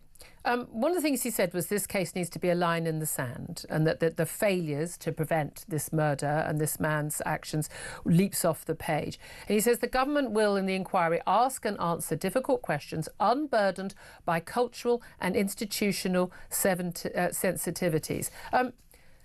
Why would there be a public inquiry into the Southport attack, but not a public inquiry into the grooming gangs, when only a few weeks ago Keir Starmer was talking about how those who were talking about the issues regarding largely Pakistani British men perpetrating grooming gangs against white working class women in up to 50 cities around the country, how they were also far right. Now, the very words that had meant that there weren't investigations, that people didn't come forward, and that these men were able to continue their mass rape and abuse of these girls for so long because of these so-called cultural and institutional sensitivities. He's a bit of a hypocrite, isn't he? So you're asking, why is there a national inquiry into one and not into the other? I'm asking, he's a hypocrite, isn't he? No, there's an inquiry into one because there's a national institution or national institutions that may have failed, for instance, the Prevent programme, that needs to have a national inquiry into it. The Alexis J inquiry into sexual predation against children has already looked at the national elements of the grooming gang. No, it hasn't. No, it didn't. And the local councils where failures appear definitely to have been made with regards to grooming are where there is an appropriate place to have those inquiries, because that's where we think the failures have been made. OK, well, I mean, again, a lot of people would argue that's simply not the case. And as Kemi Badenoch, the Tory leader, made the point, it's about joining the dots, that this is something that happened, across so many towns and cities for Kemi Badenoch, who was in government for several years. Abject failings by the last Tory government.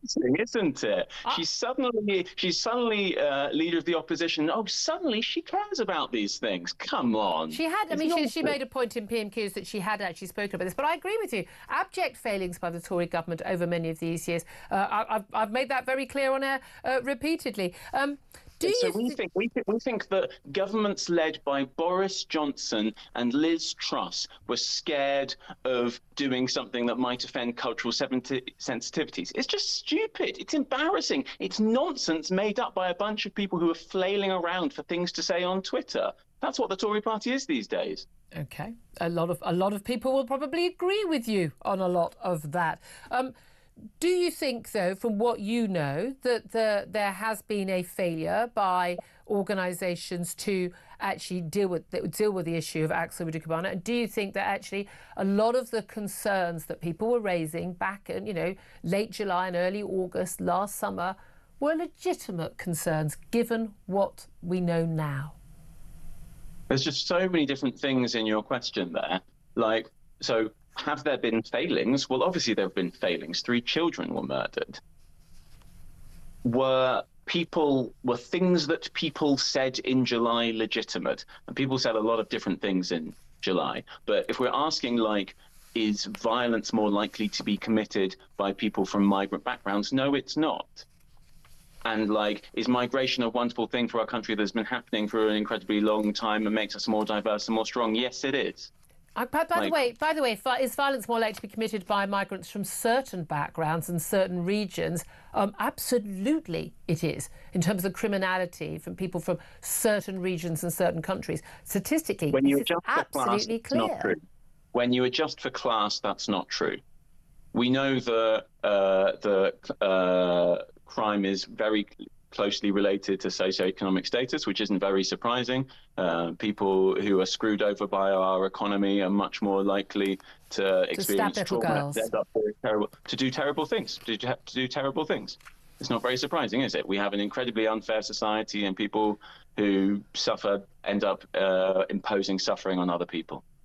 Yeah, I think we're going to have to disagree on some of that. I want to get to one final point, though. Rachel Reeves, the Chancellor, otherwise known as Rachel from Accounts, is travelling to Davos today to the World Economic Forum.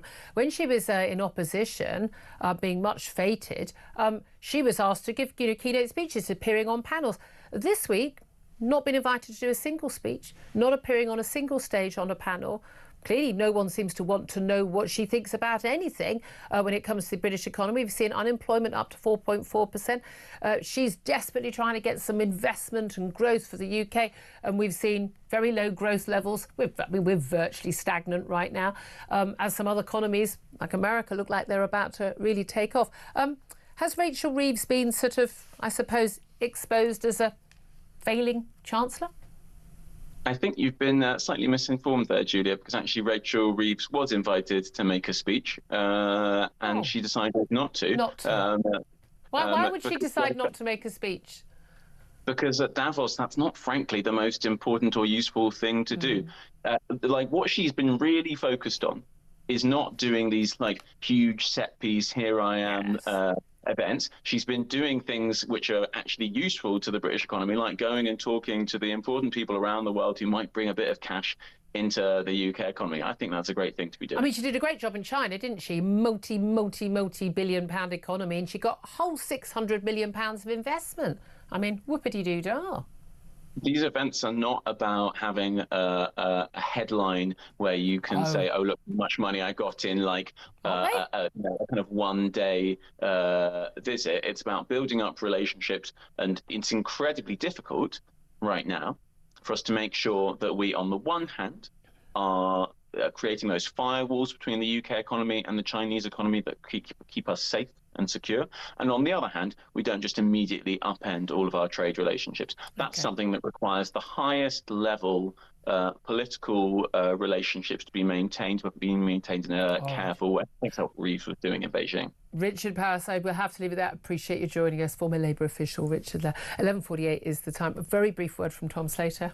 I just like the idea that Rachel Reeves or any of the Labour government are capable of this kind of high-level wire act diplomacy, given the fact that they can barely keep the news grid. Yeah, I mean, maybe she's playing chess with people. I don't know. If she is, it's a very She might be long handling complaints. She might be working on the desk in Information and Complaints Department at Davos, and that's what she's doing. So that would be useful. Yeah. I don't know. I'm just making suggestions, because making speeches is definitely not useful, apart from when they make speeches, and it is. Again, so difficult to keep up, Tom. 11:48 is the time. Up next, we're going to talk to Natasha Hausdorff about what the latest in Israel and the ceasefire with Hamas, and indeed, what does Trump's presidency mean for the future of the Middle East? This is Talk.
the UK. On DAB+, on your smart speaker, on your smart TV, and on your side. This is Talk. This is indeed Talk, the Home of Common Sense. 11:52 is the time. I'm Julia Hartley-Brewer. Let's go straight now to Natasha Hausdorff. She's a barrister and a member of UK Lawyers for Israel and has been a regular guest on this show throughout the horrific period since the October 7th massacre, and joins us now. A very good morning to you, Natasha. Good morning, Julia. I have to say, I'm sure you, like me, had shed a few tears on Sunday as we saw the release of those 3 hostages, including a British hostage from Hamas's clutches. Extraordinary scenes in Gaza and extraordinary scenes watching them greeted by their mothers. We still want another 30 to come home in this first phase of this ceasefire deal. And indeed, it's thought some 60 of the 94 remaining are still alive, wanting both the alive and the dead to be returned to their families. Ceasefire has begun, has kept going in Gaza. What are your thoughts? What are your hopes and fears about this ceasefire deal? Whether it will continue, whether there will be a lasting peace, and whether you'll get all the hostages home? Well, as President Trump referred to it yesterday, it is a temporary ceasefire. It's due to progress in stages, and certainly the rate at which hostages are set to be released. Hamas has just announced 4 women it intends to release on Saturday. It hasn't provided the names yet, but this very slow, staggered release does indeed suggest that Hamas is continuing to play for time. Yeah. You're absolutely right that the emotion, I think, around the world at the release of these 3 young women, stories that their stories have been followed by many.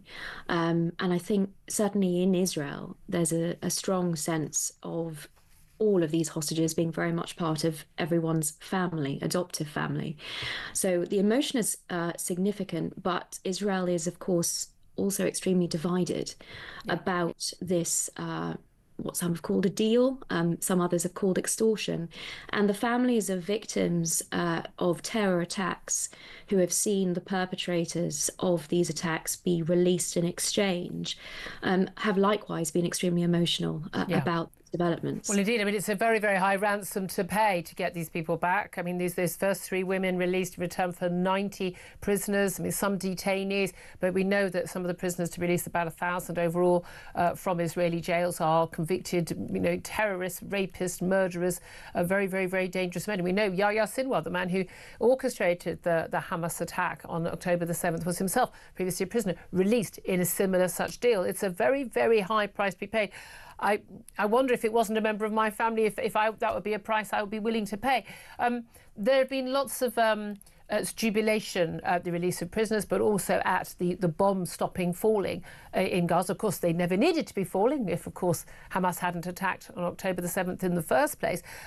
What hopes do you have, though, that this will hold, given, it turns out, guess what?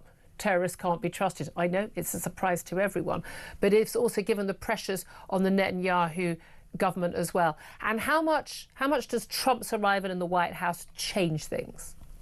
Well, certainly, I think everything changed yesterday, and we saw in the first day of his presidency, Trump and his team showed more understanding of the situation in the Middle East than the last 4 years of the Biden administration demonstrated. I think it's important to note that this much was perhaps acknowledged by the former Secretary of State, Antony Blinken, when only a couple of weeks ago he admitted that America's policy, especially over the last 15 months towards the crisis in the Middle East, has emboldened Hamas, that the so-called daylight that he described between Israel and America, in fact, probably scuppered previous hostage deals. And what we've seen is a complete reversal, even in the first day of the Trump presidency, with a series of executive orders that were signed yesterday. But I think very importantly, a recognition that there is going to be a new approach to the Middle East, one which will undoubtedly serve the Palestinians far better than the Biden administration, not just the Israelis. When we consider that the emboldening of Hamas has wreaked this devastation that you've described in Gaza, which was I agree, entirely unnecessary. Embolden Hamas, worsen the situation for the Palestinians in Gaza. Well, as many people have been saying, there is a new sheriff in town. The policy, I think we can all understand, is going to go back to that which ultimately gave us the Abraham Accords, and that is something to be celebrated. But again, we've seen, the new Secretary of State, Marco Rubio, absolutely clear. Just, Defense Secretary, destruction of Hamas, end of. They want every last Hamas fighter dead.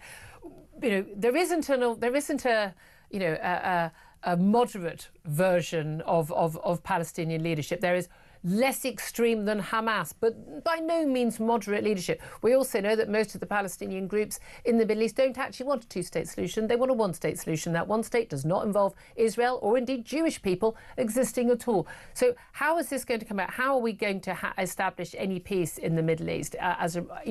Whether this ceasefire deal holds in Gaza or not, whether the reconstruction money goes in, whether or not Hamas is able to rebuild or not, how do we actually get to proper, long-lasting peace? Well, you're absolutely right that the Palestinian leadership across the board is perfectly clear about its genocidal aims. You mentioned Yahya Sinwar, the orchestrator of the 7th of October attacks. Also Ali Kadi, the head of the Nukhba force, who worked very closely in planning over a course of 2 years, was also released in the Gilad Shalit deal. Their salaries as released prisoners continued to be paid by the Palestinian Authority. That tells you everything. As the moderates in this equation. They're the moderates. But that's the thing. Like, we've only got about sort of 20 seconds left. Do you see, like, in 5 years' time that we have peace in the Middle East? This is all over? Ultimately, I think it depends on America leading a change in attitude and perspective in the West, around the world, a recognition of the real issues here, which are these genocidal aims, indoctrination, and the pay-for-slay salary system that incentivizes terror. Without that changing, I'm afraid we're going to continue along the same vein. But I am optimistic that this change in leadership can have significant consequences for a change in attitude across the West. Yeah, thank you very much indeed, Natasha Halsdorf from Tom Slater. A lot of this is about backing Israel and not giving succor to Hamas and not funding Hamas as effectively the West has been doing for the last 20 years. No, absolutely. You can only hope that change is one that we're going to witness. Donald Trump was rhetorically very behind Israel, but with this hostage deal as an example, does sometimes politics and the desire to get something over the line interfere with that. We will talk more about this, lots more besides on all of the big topics of the day. Do stay tuned. We're going to talk more about Trump up next. This is Talk.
across the UK, on DAB+, on your smart speaker, on your smart TV, and on your side.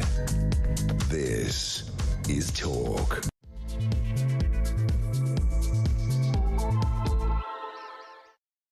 A very good afternoon to you. Welcome back to the show. This is Talk, the home of common sense, with me, Julia Hartley-Brewer. Very much appreciate your company, whether you're listening on DAB+ radio or on your smart speaker, watching on YouTube or on your connected device. You haven't tried any of the other ones of those, you are welcome to do so. But it is great to have you join us. Talked so much today already about Southport, and in particular, Keir Starmer addressing the nation this morning, admitting that he knew Axel Rudabkana had terror links in the wake of the Southport attack. The Prime Minister has said the tragedy must be a line in the sand for Britain. Of course, we've got a national inquiry into the attacks. It's funny we get a national inquiry into, but we don't get a national inquiry into, like the grooming gangs. Isn't it strange? We're also going to be talking a lot more about Donald Trump. He declared the golden age of America begins right now in his inauguration speech as the 47th President of the United States yesterday. He said that there were sweeping changes coming to immigration, economic policy, climate policy. He's withdrawn from the Paris Climate Agreement, the World Health Organization, and very controversially, a full pardon for more than 1,500 Capitol rioters on January the 6th. Well, we'll talk all about that in just a few minutes as well. Also, later in the show, the fabulous, the brilliant Professor Carl Hennigan is going to be on air talking to us about, pardons from Joe Biden for Anthony Fauci, a man who, frankly, there's an awful lot of evidence had helped provide the funding to the Wuhan lab to actually develop the COVID virus that killed so many and ruined so many lives. Plus the Chief Medical Officer, yes, he's still Chief Medical Officer, Sir Chris Whitty, told the COVID inquiry yesterday that he was sceptical about having mandated COVID vaccines for healthcare workers, stating the decision was 100% a political one. Nice of you to mention it now, Chris. Nice of you to bother. Anyway, all that is coming up. Hope you'll stay tuned for all of that. Tom Slater's still with me. We've locked him in the studio, so he has to stay. He's editor at Spiked Online. I know you're going to, I've talked a lot about COVID over the years. Sometimes it was all we talked about. We'll come to that a little bit later.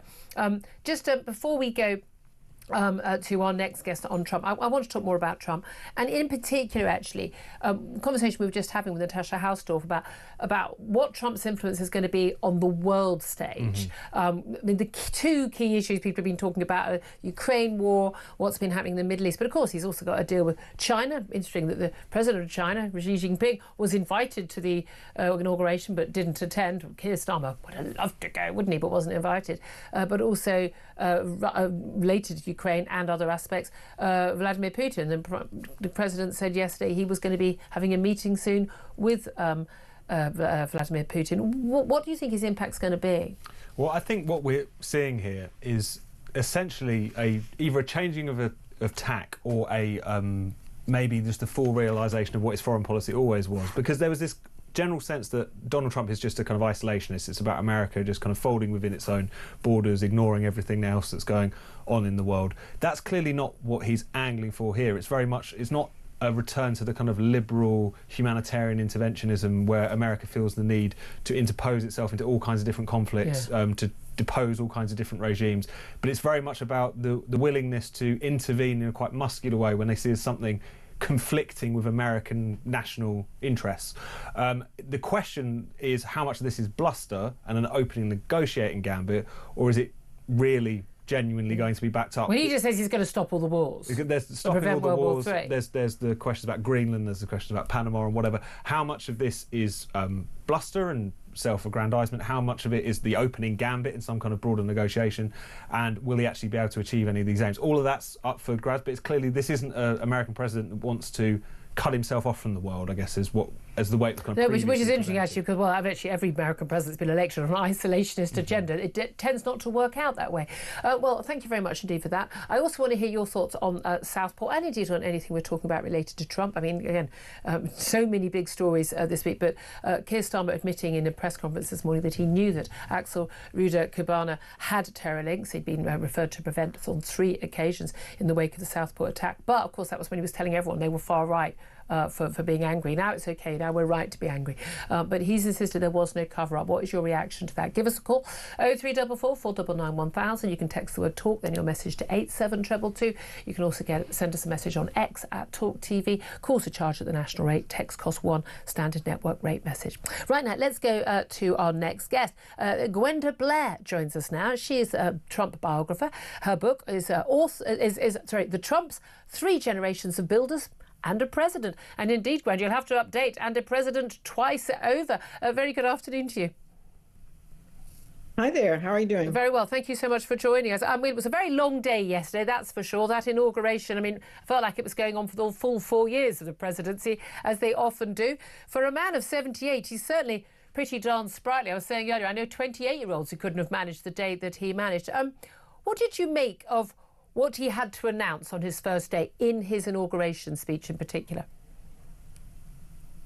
Well, I think there's so many things to note. One of them would be he sort of gave 2 speeches. He gave the first one in the Capitol, Rotunda, and then he gave a sort of informal one to his supporters. Rather less scripted, yes.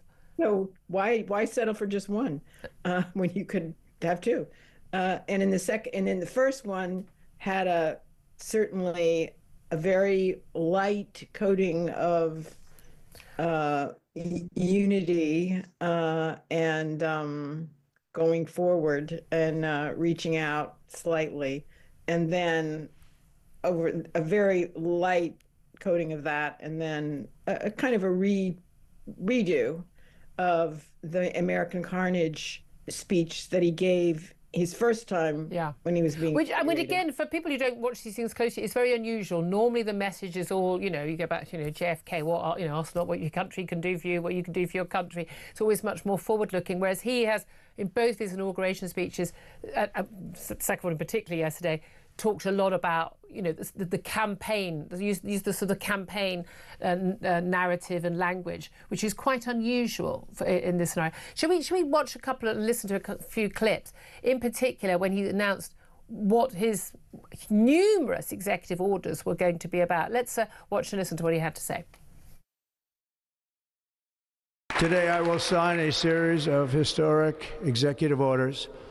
With these actions, we will begin the complete restoration of America and the revolution of common sense. It's all about common sense. Now, he then went on to talk about, things like basic biological fact that's going to be recognised by the federal government. Here's what he said about that. I will also end the government policy of trying to socially engineer race and gender into every aspect of public and private life. As of today, it will henceforth be the official policy of the United States government that there are only 2 genders, male and female. Now, there's no doubt at all, Gwenda, that would very much have appealed to his base. It absolutely appeals to me.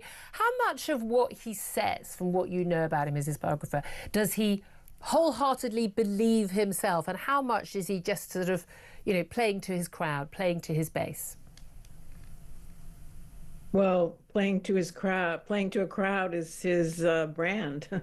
That's been what he's done since for the last 50 years, is to perform as a successful real estate magnate, and then reality TV star, and now basically, president of the world. Some might say not quite. No, not yet. I mean, but do you? I mean, in your writing about him, your research, does he believe in anything? I remember things like, in this first time around in 2016, he was asked about, what was his favourite passage from the Bible? He was very much courting, the Christian evangelical side of the Republican Party. And he said, they're all so good, so good. He could, he's not a Bible reader. You can't say that in American politics. There are lots of things he says. Do you think he believes in anything? Are there any sort of core beliefs that you believe he does have? He believes in Donald Trump. I mean, I don't think anyone did dispute that. That is the major, evaluation system. Is it good for Donald Trump? that's all. That's the bar anything has to get over. And how important is it to him to be popular? Because I mean, America is divided and has been. Let's face it. It didn't just start with Donald Trump. It started long before that. But so divided now between the left and the right, and he is absolutely loved and adored and worshipped. People believe that God saved him from that first assassination attempt so he could be president. And there are people who think, God, our own foreign secretary a few years back was saying, he was a KKK sympathiser and Nazi. Some people think he's the worst thing that could happen to the world. What does he make of that? He wants everybody to be watching. That's the most important part. Is everyone to be tuned in for him to be the center of attention 24/7, 365 days a year. And he has been remarkably successful. Biden was president, yeah, but the story was Trump. Yeah. Even when he wasn't sitting. You're right. For the last 6 months, it's pretty been all about Trump. And certainly the media, on this 24/7 cycle, with Donald Trump's tweets back in 2016, in his first term in office, and his Truth Social posts now, and his statements now, he can garner that support, and you sort of race from one thing to another. Is there anything sort of in terms of the economic policy that is kind of fundamental? Because I want to play another clip, which is the urge to drill, baby, drill, and this is all about you go back to the old lines, it's the economy, stupid, and a lot of people might have been voting on woke issues or on other issues, and immigration a huge factor as well. But that's also an economic story. But so much of it comes down to the economy and getting cheap, available energy. Let's have a little watch and listen to what he had to say about that. Today, I will also declare a national energy emergency. We will drill, baby, drill.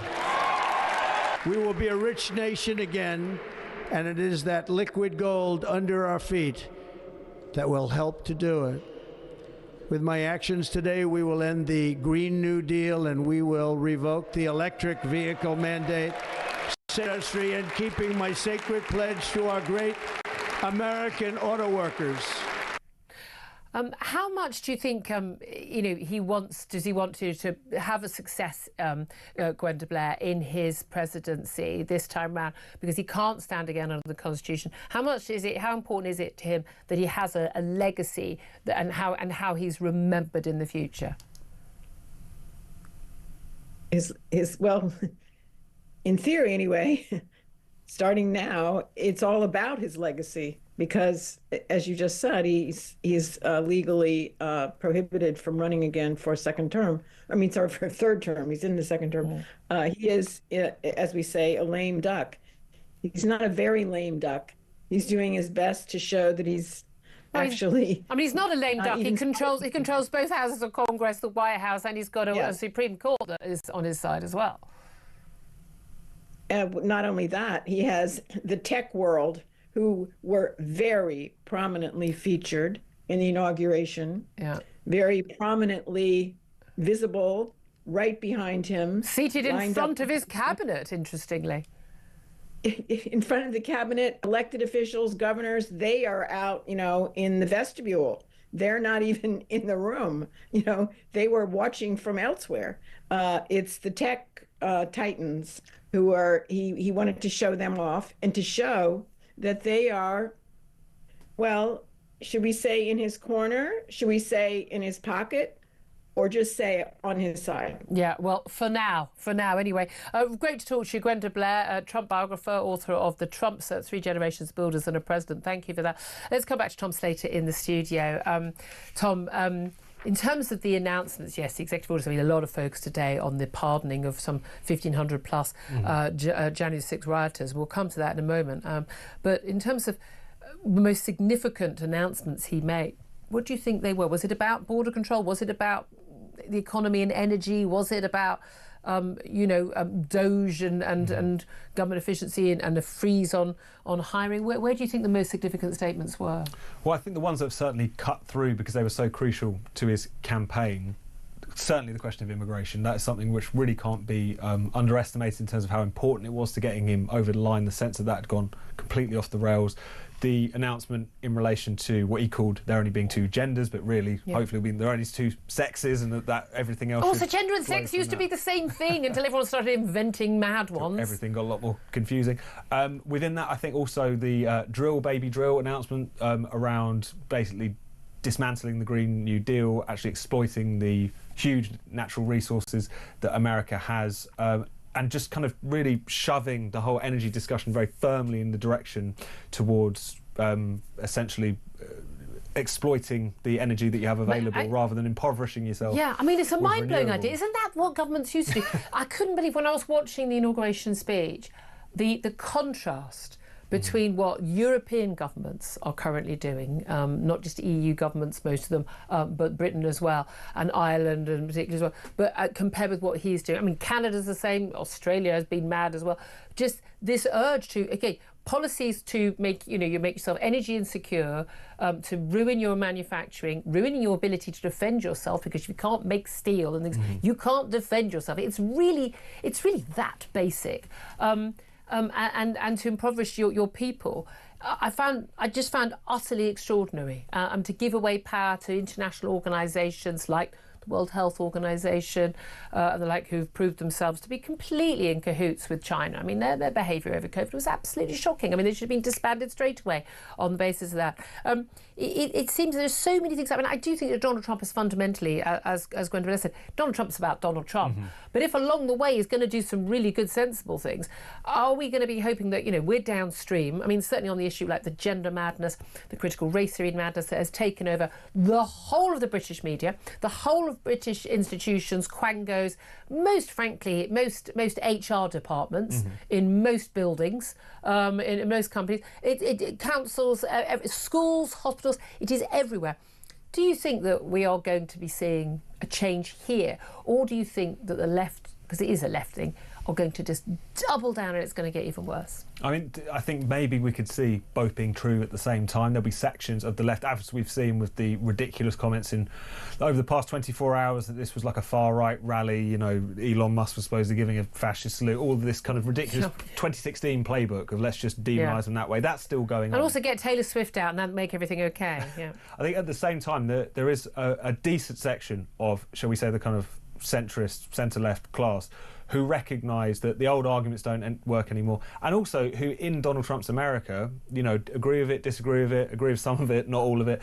It's a really clear challenge to the consensus they had previously, which would put international agreements over and above the needs of their own people, which would put saving the planet, in inverted commas, over the needs of energy security and cheap and plentiful energy. This is going to be a real challenge now to so many different orthodoxies that so many different governments are signed up to. If America starts to see good results from that, which they will, how could it possibly not change the political one would hope. And in terms of the personality, it's interesting, you see a lot of J.D. Vance, of course, he has to be sworn in before the president, but also an awful lot of Elon Musk. He's invited on stage at a couple of the rallies and he's giving speeches. He's clearly, there's a big bromance going on there, but I do wonder, J.D. Vance has very been set up as, the inheritor to Trump, someone who could run for office in 4 years' time. Elon Musk, obviously, he's a multimillionaire. He's trying to send a rocket to Mars. He's not trying to be a president. He's got the ear of the president. I wonder how long you think those relationships last. However well those men do, however popular those two men are, Donald Trump wants it to be about Donald Trump. So how does that work?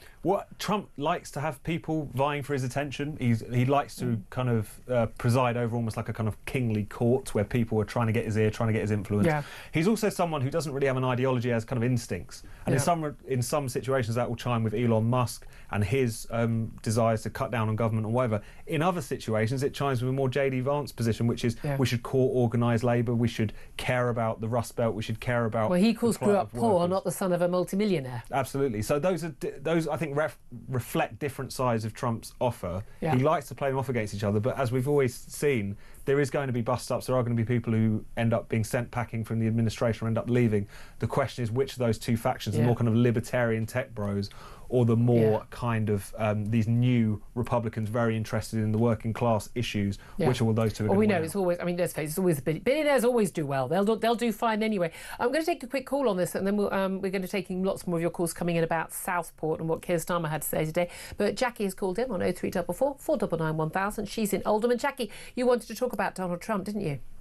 Yeah, I watched the inauguration yesterday, and what struck me was the fact that he used love of his country, love of the people. He talked about how the people were pioneers and they made America, and with other speakers as well, the people were revered. And then it filled me with hope and optimism. And then you switch 24 hours, and I listened to Keir Starmer address the nation, and you get political spin, you get deflection, you get cover-up, and basically gaslighting us again and treating us as though we are stupid. And it makes me realise, you know, I'm envious of America. I am right now. I am. I'm with you. I mean, look, all presidents, you know, talk about how much they love the country and love the people. I mean, your average American is not a pioneer right now. They were in the past, but they're not right now. But I completely agree with that. That sense of you know, going to do this stuff. It's going to be action. We're going to right wrongs. You know, we're going to, you know, in terms of mad economic policy and immigration policy, we're going to actually get stuff done. And we've just not felt any of that from this Labour government.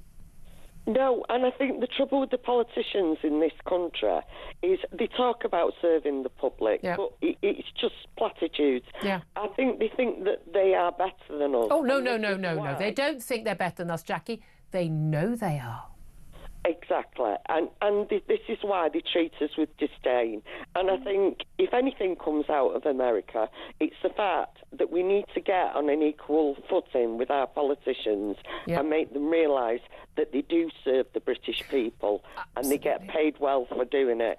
Absolutely, Jackie. Absolutely spot on. Nailed it. Jackie and Oldham, thank you for that. 12:23 is the time. Up next, we're going to take more of your calls about Southport and what Keir Starmer had to say. Want to hear your reaction. He says there was no cover-up about the Southport attack, but yet he did know about his links with terrorism in the aftermath of that attack, in which 3 girls were stabbed to death, 8 others stabbed, and 2 adults as well. This is Talk. We are the home of common sense.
You know, I mean, he was bashing the previous administration who had to sit there and listen to it, which had to be terribly uncomfortable. He signed a bunch of executive orders, about 100 of them, and they were directly related to his campaign promises. Yeah. You know, like him or dislike him, it doesn't matter. Eventually, the guy does what he says he's going to do, and you have to appreciate that. And I think that's why the people who voted for him voted for him.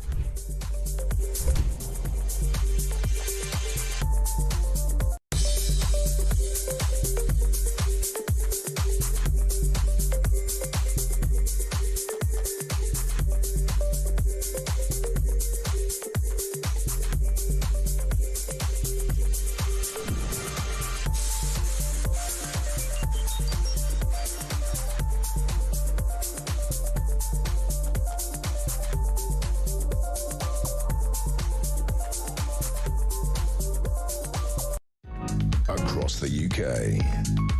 On DAB+, on your smart speaker, on your smart TV, and on your side. This is Talk. Very good morning to you. Good afternoon, sorry, 12:27 is the time. This is Talk, the Home of Common Sense, with me, Julia Hartley-Brewer. Let's get to more of your calls. Lots coming in about Southport, and indeed particularly what the Prime Minister had to say some 4 hours ago. He made a statement, an address to the nation from number 10 Downing Street. Let's go to Laura Jane, who's in Hampshire. Hello, Laura. Hi, Julia. Hello. What do you want to say? Well, I don't want to sound too much like that lovely older lady who said she wanted to have a rant, because I guess mine's a rant too. But I think mine's a rant in the sense that I'm saying we know that the whole thing is a cover-up. We know why it's a cover-up. We know that we were all accused of being far right when we brought up the word, it might be a terrorist. All of that. And we know that it's linked to the grooming gangs, because he does not want to lose his Muslim vote. It's as simple as that. You think it's that simple? But hold on a minute. But why is he having an inquiry into this Southport app, but not into the grooming gangs? Well, because the grooming gangs is a bigger story. It's absolutely huge, and this is a major. He can come at this. It's one man.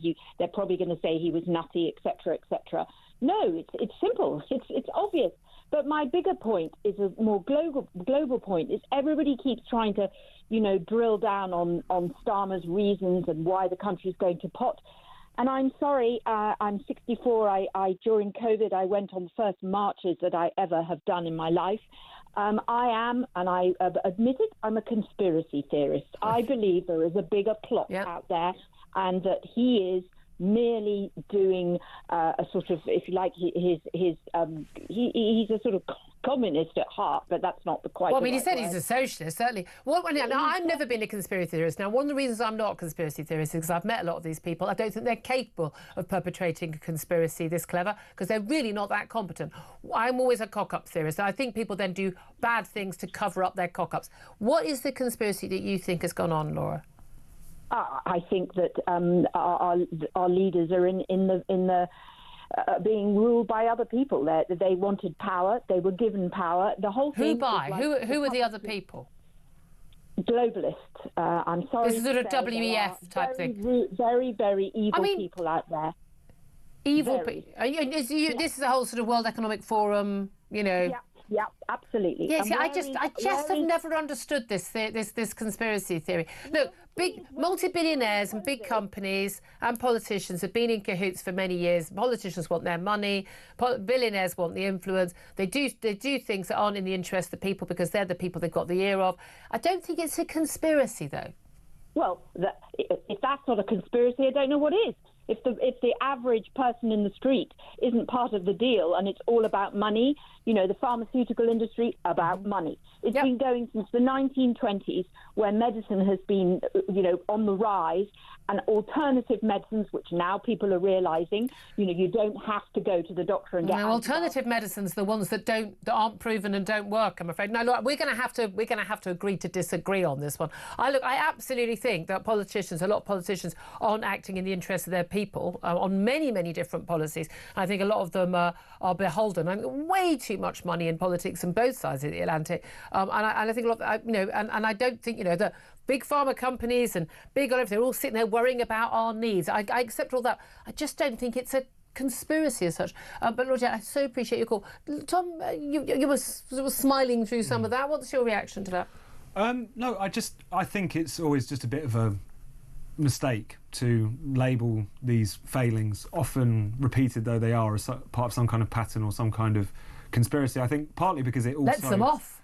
It does let them off. It lets them off their individual failings. It suggests it's all part of some broader move that is kind of behind the scenes. But also I think it becomes really empowering, disempowering rather, to us as citizens, because it becomes this giant machine that we can't really even see, let alone do anything about. In the Matrix. Rather than often, I think that actually the defining feature of the political class these days is how pathetic it is, how it doesn't really know what it stands for, how it's batting around from one issue to another.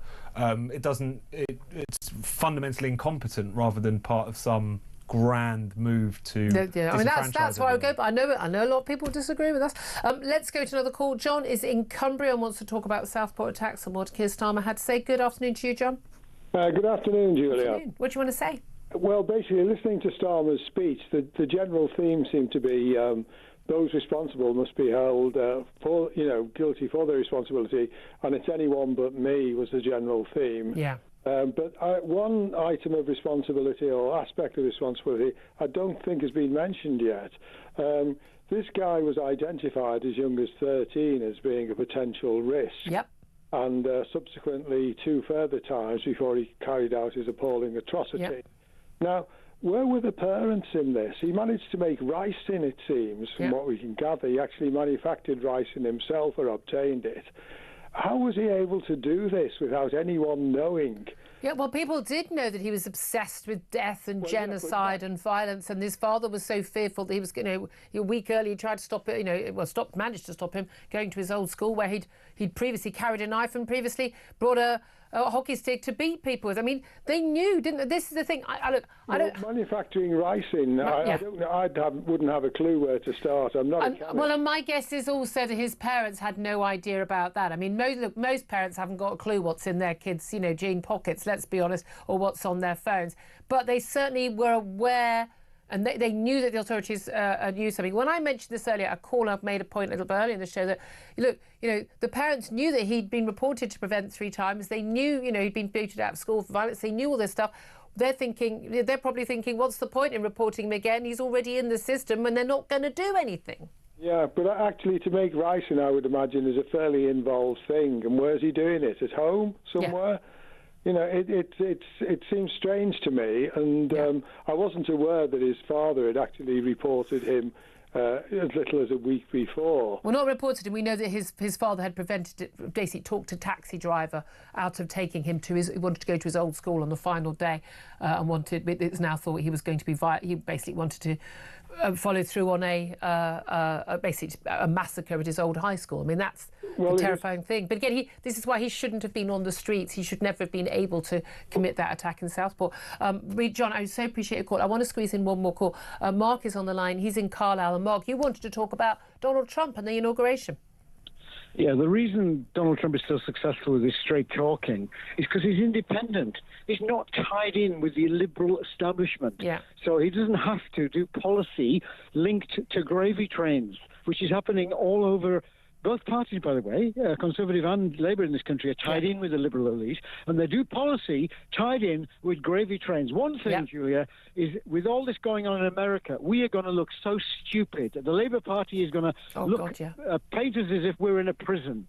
Yeah. Oh, absolutely. I do think there's going to be such a contrast. But I think that's the same with most of Europe as well, although, of course, they're going to have elections sooner. But again, even a lot of those parties on the right who are trying to do some sensible things on immigration and on net zero, they're going to be kept out of power by, as you say, those liberal elites who'll club together.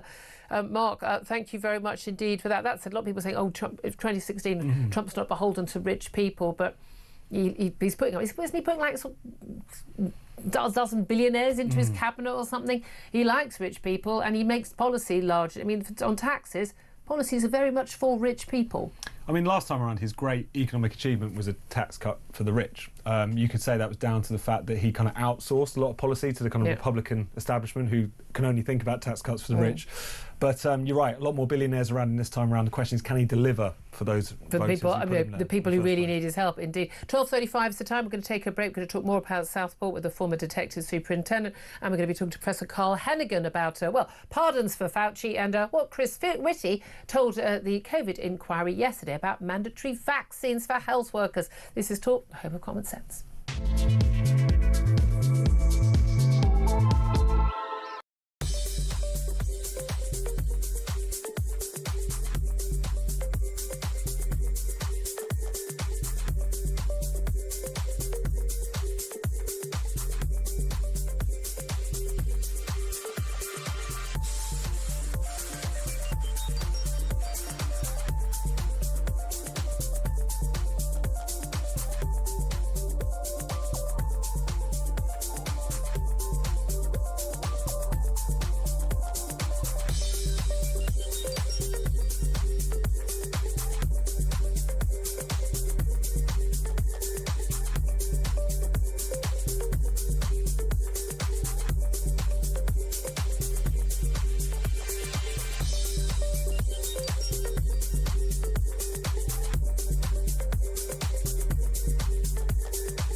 across the UK.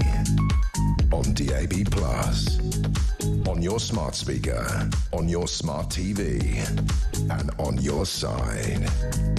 This is Talk the Home of Common Sense with me, Julia Hartley-Brewer. 12:38 is the time. Let's talk to a former detective superintendent at Scotland Yard, Shabnam Chowdhury now, who joins us to talk about, well, what we have learned in the last 24 hours about that horrific Southport attack that left 3 little girls dead, 8 others wounded with knife wounds, and 2 adults wounded as well. Shabnam, thank you so much for joining us. Oh, good afternoon, Julia. I mean, look, when we had the guilty pleas from Axel Rubicana, I mean, it was not just a surprise to the media, it was a surprise, to be honest, and even to his defence lawyers appointed to represent him in this trial, and certainly seemed to be a bit of a surprise to the authorities. Of course, so much more was able to be learnt about this young man and what he had been doing since it appeared at the age of 12 when things started going horribly wrong.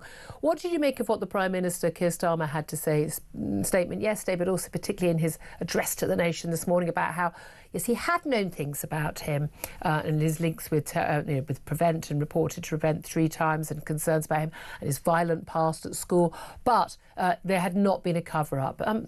Is that fair for him to say? Well, in my opinion, as a former detective, yes, I do think that's fair to say, and I think that you cannot afford to jeopardise that trial and such a serious trial, any trial for that matter. So yes, he was very clear that he had been made aware of Rubicana's background and history very quickly after, but because of the restrictions around reporting and, in fairness, to have a fair trial, what he's done is called a public inquiry, which I think is really, really good because the failings in this are absolutely catastrophic, and I think that had there been some joint up agency working with all those various agencies, then this may well have been prevented. Oh, I mean, 100% could have been prevented. But this is it, whenever there is, and the Prime Minister said, it's not been classed as a terror attack, even though, of course, one of the charges he's actually pleaded guilty to is in itself a terror offence. The fact that he didn't have a clear theology or ideology, is, frankly, I think for most of us, neither here nor there. The fact that he'd been expelled from school, there'd been violence at school, attacking with a hockey stick, arriving at school with a knife, having to be, literally grabbed by teachers at one point. The fact that social workers wouldn't go to his home without police present, referred to Prevent on 3 occasions. Father desperately pleading with a cab driver a week earlier to not take his son to his old high school on the final day at school, where apparently he wanted to perpetrate a massacre. Obsession with genocide, obsession with violence, downloading an Al-Qaeda terror man. I mean, the list goes on and on and on. And it's so similar in lots of ways to every other attack where we've seen mass killings, whether it's a terrorist or a madman or a combination of the two. They are known to the authorities, people are fearful of them, there are concerns, but nothing appears to be done. What could have been done to mean that he wasn't on the streets able to do this? Certainly, I don't know about the on the streets being able to do this, but I think the Prevent calls, the 3 calls that were made over a period of, I think, 17 or 18 months, where then they made the decision that it didn't meet the threshold for intervention. And I think if they'd have met the threshold for intervention, that could have gone a long way. What is the threshold for intervention? I mean, he talked about, wanting to kill people.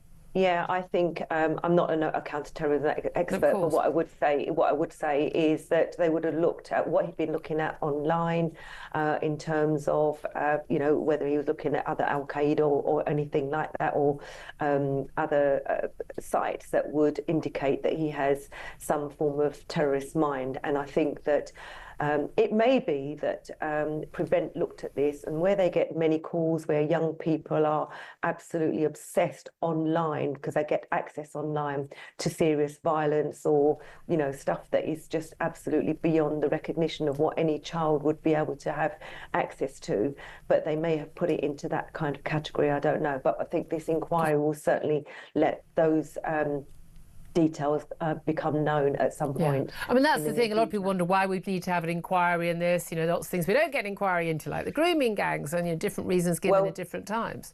We did get an inquiry into the grooming gangs, Julia. We had a 7-year inquiry. It wasn't into grooming gangs. They spent 10 days doing grooming gangs. Still touched on grooming gangs, and I think, in fairness, now 7,000 of those victims were spoken to. The ICSA report identified 20 recommendations, and the former previous government did nothing about that. Completely agree. Utter failings. I'm casting aspersions on everyone involved and their failings, but everyone's got to stop this idea that there was not an investigation to grooming gangs. It was touched on very briefly in 10 days. Whistleblowers didn't give evidence. Many victims didn't give evidence. It's a mischaracterisation of the truth, and everyone, if you have to read the report to know and look at the actual hearings on the day.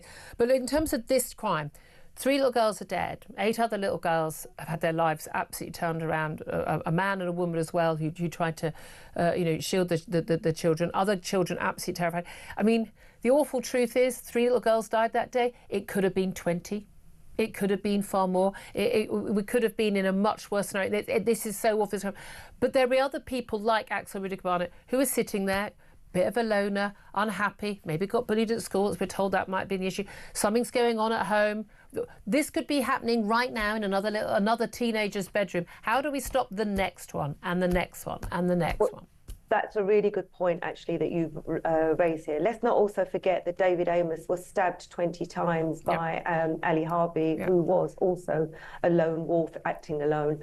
These are really difficult individuals to be able to detect. But again, known to the authorities. Yeah, if they're known to the authorities, you've got to be able to look into them. And I think that the prevent strategy, systems and processes need a deep dive into that, because there needs to be some changes, some serious reform around that. But very, very difficult to detect. I know that Sir Keir Starmer said this morning that this is a new kind of territory that we're going into. But I don't actually think it's that new, because when we had COVID, there was a lot of talk, and I remember just coming out of policing at that point, about lone wolves acting in their rooms alone, people being radicalised. We had 2 young men last week convicted for neo-Nazi terrorist activity.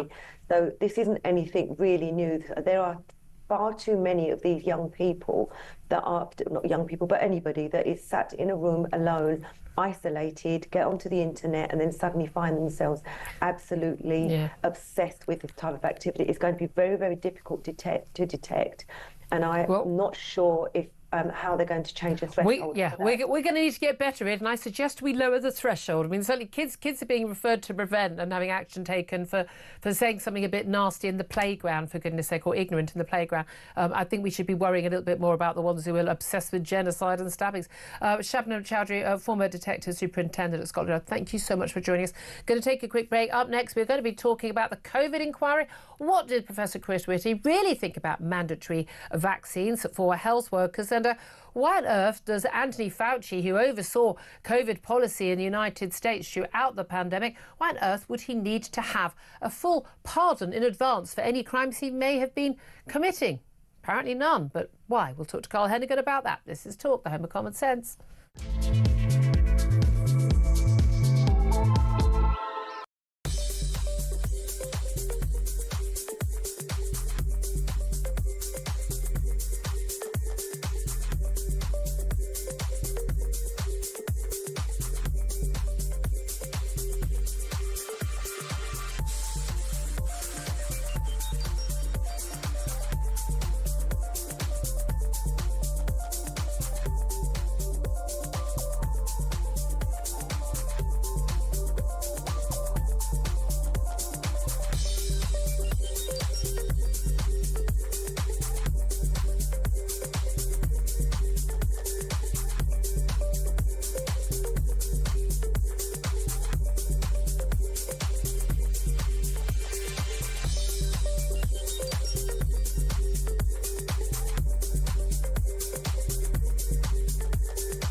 this is a fundamental systems failure of epic proportions. I think what really concerned me, Mike, was the lack of warmth and affection on his trip to Southport. Yeah.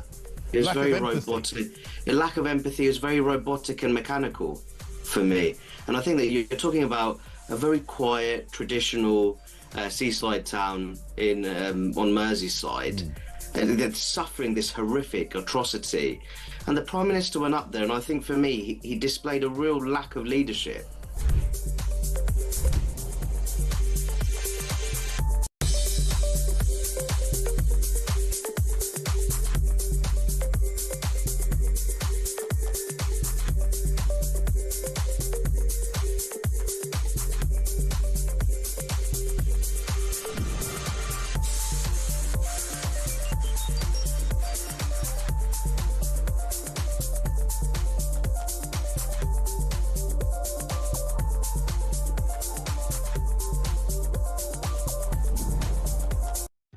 Across the UK, on DAB+, on your smart speaker, on your smart TV, and on your side.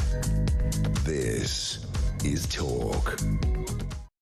A very, very good afternoon to you. This is Talk, the home of common sense. Tom Slater still with me, is editor at Spiked Online. Tom Slater, I mean, does it not still surprise you, talking about something completely different from Southport and Donald Trump, just for a change, that the man who was chief medical officer during the entire COVID pandemic, Professor Chris Whitty, is now still the chief medical officer of this country, but now has been knighted, despite everything we now know and what has come out, not just from the COVID inquiry, but also, let's face it, from Matt Hancock's WhatsApps.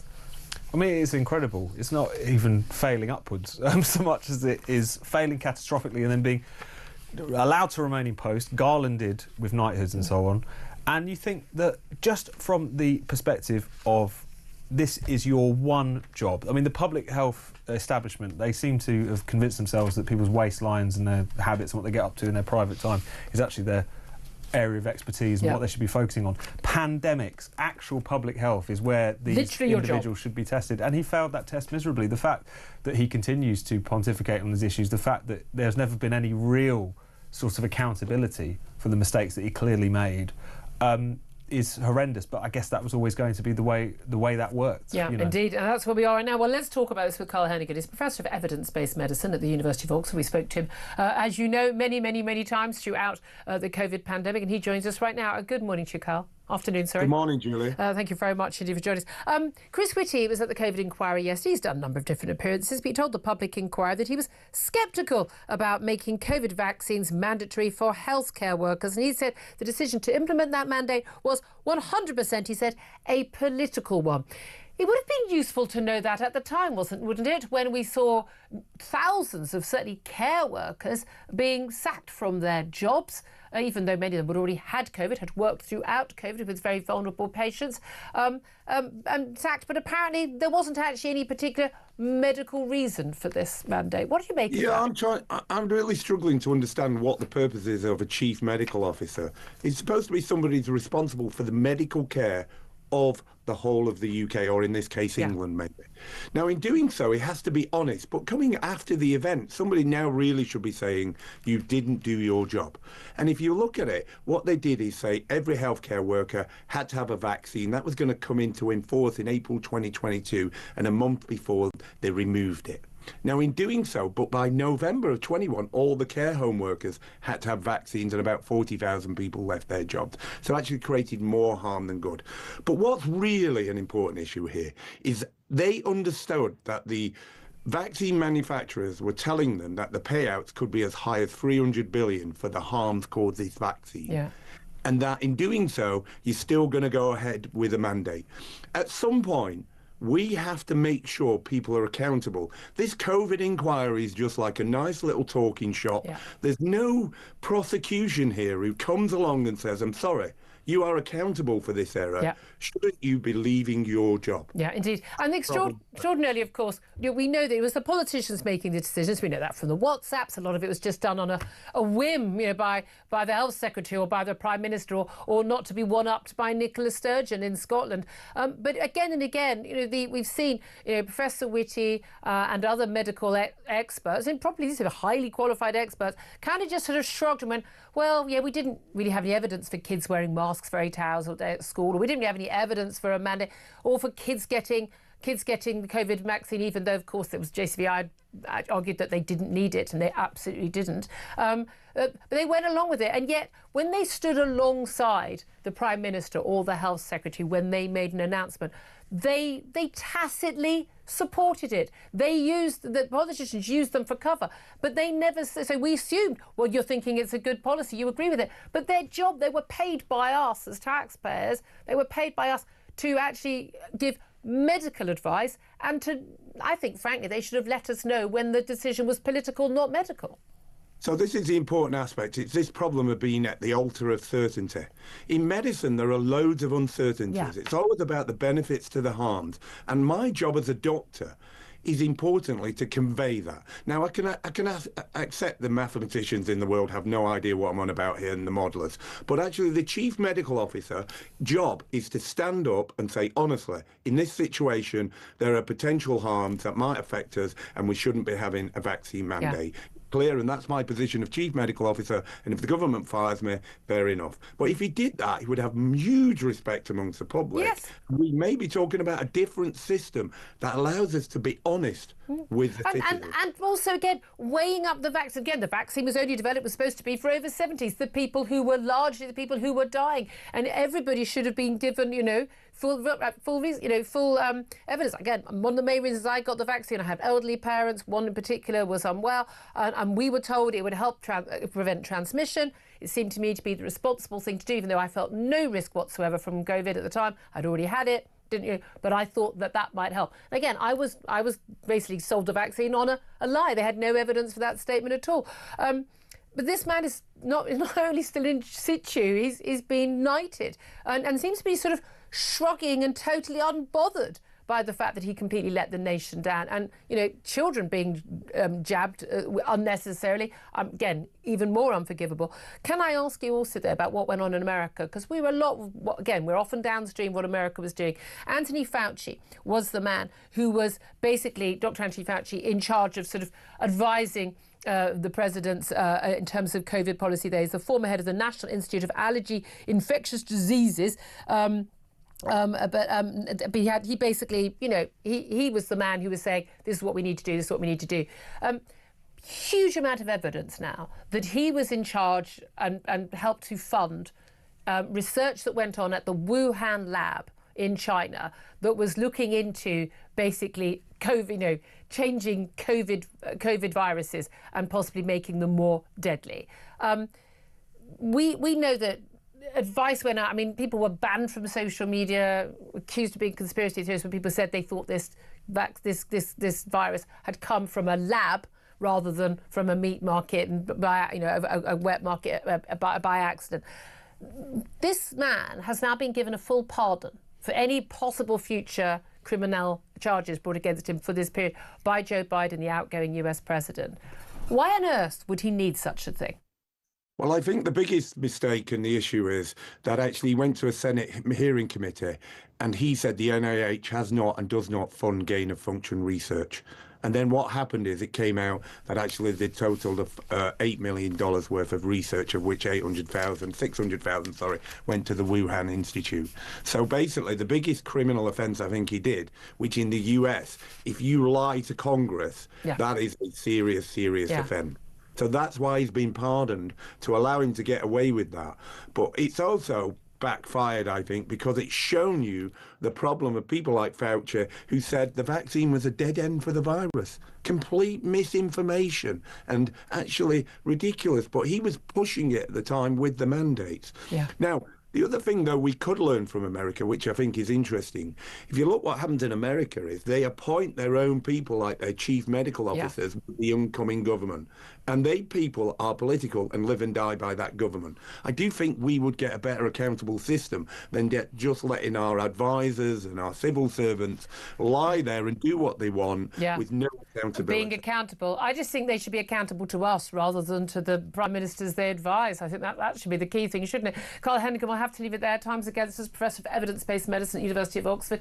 I know Tom Slater. I mean, it is just absolutely shocking what's happened with Fauci, isn't it? I mean, he has absolutely got away with this. I know, and the fact that Joe Biden was willing to hand him this pardon, I mean, it's only going to further fuel people's scepticism about the way in which the government dealt with this and them covering each other's backs. And this isn't a conspiracy theory. There is so much evidence.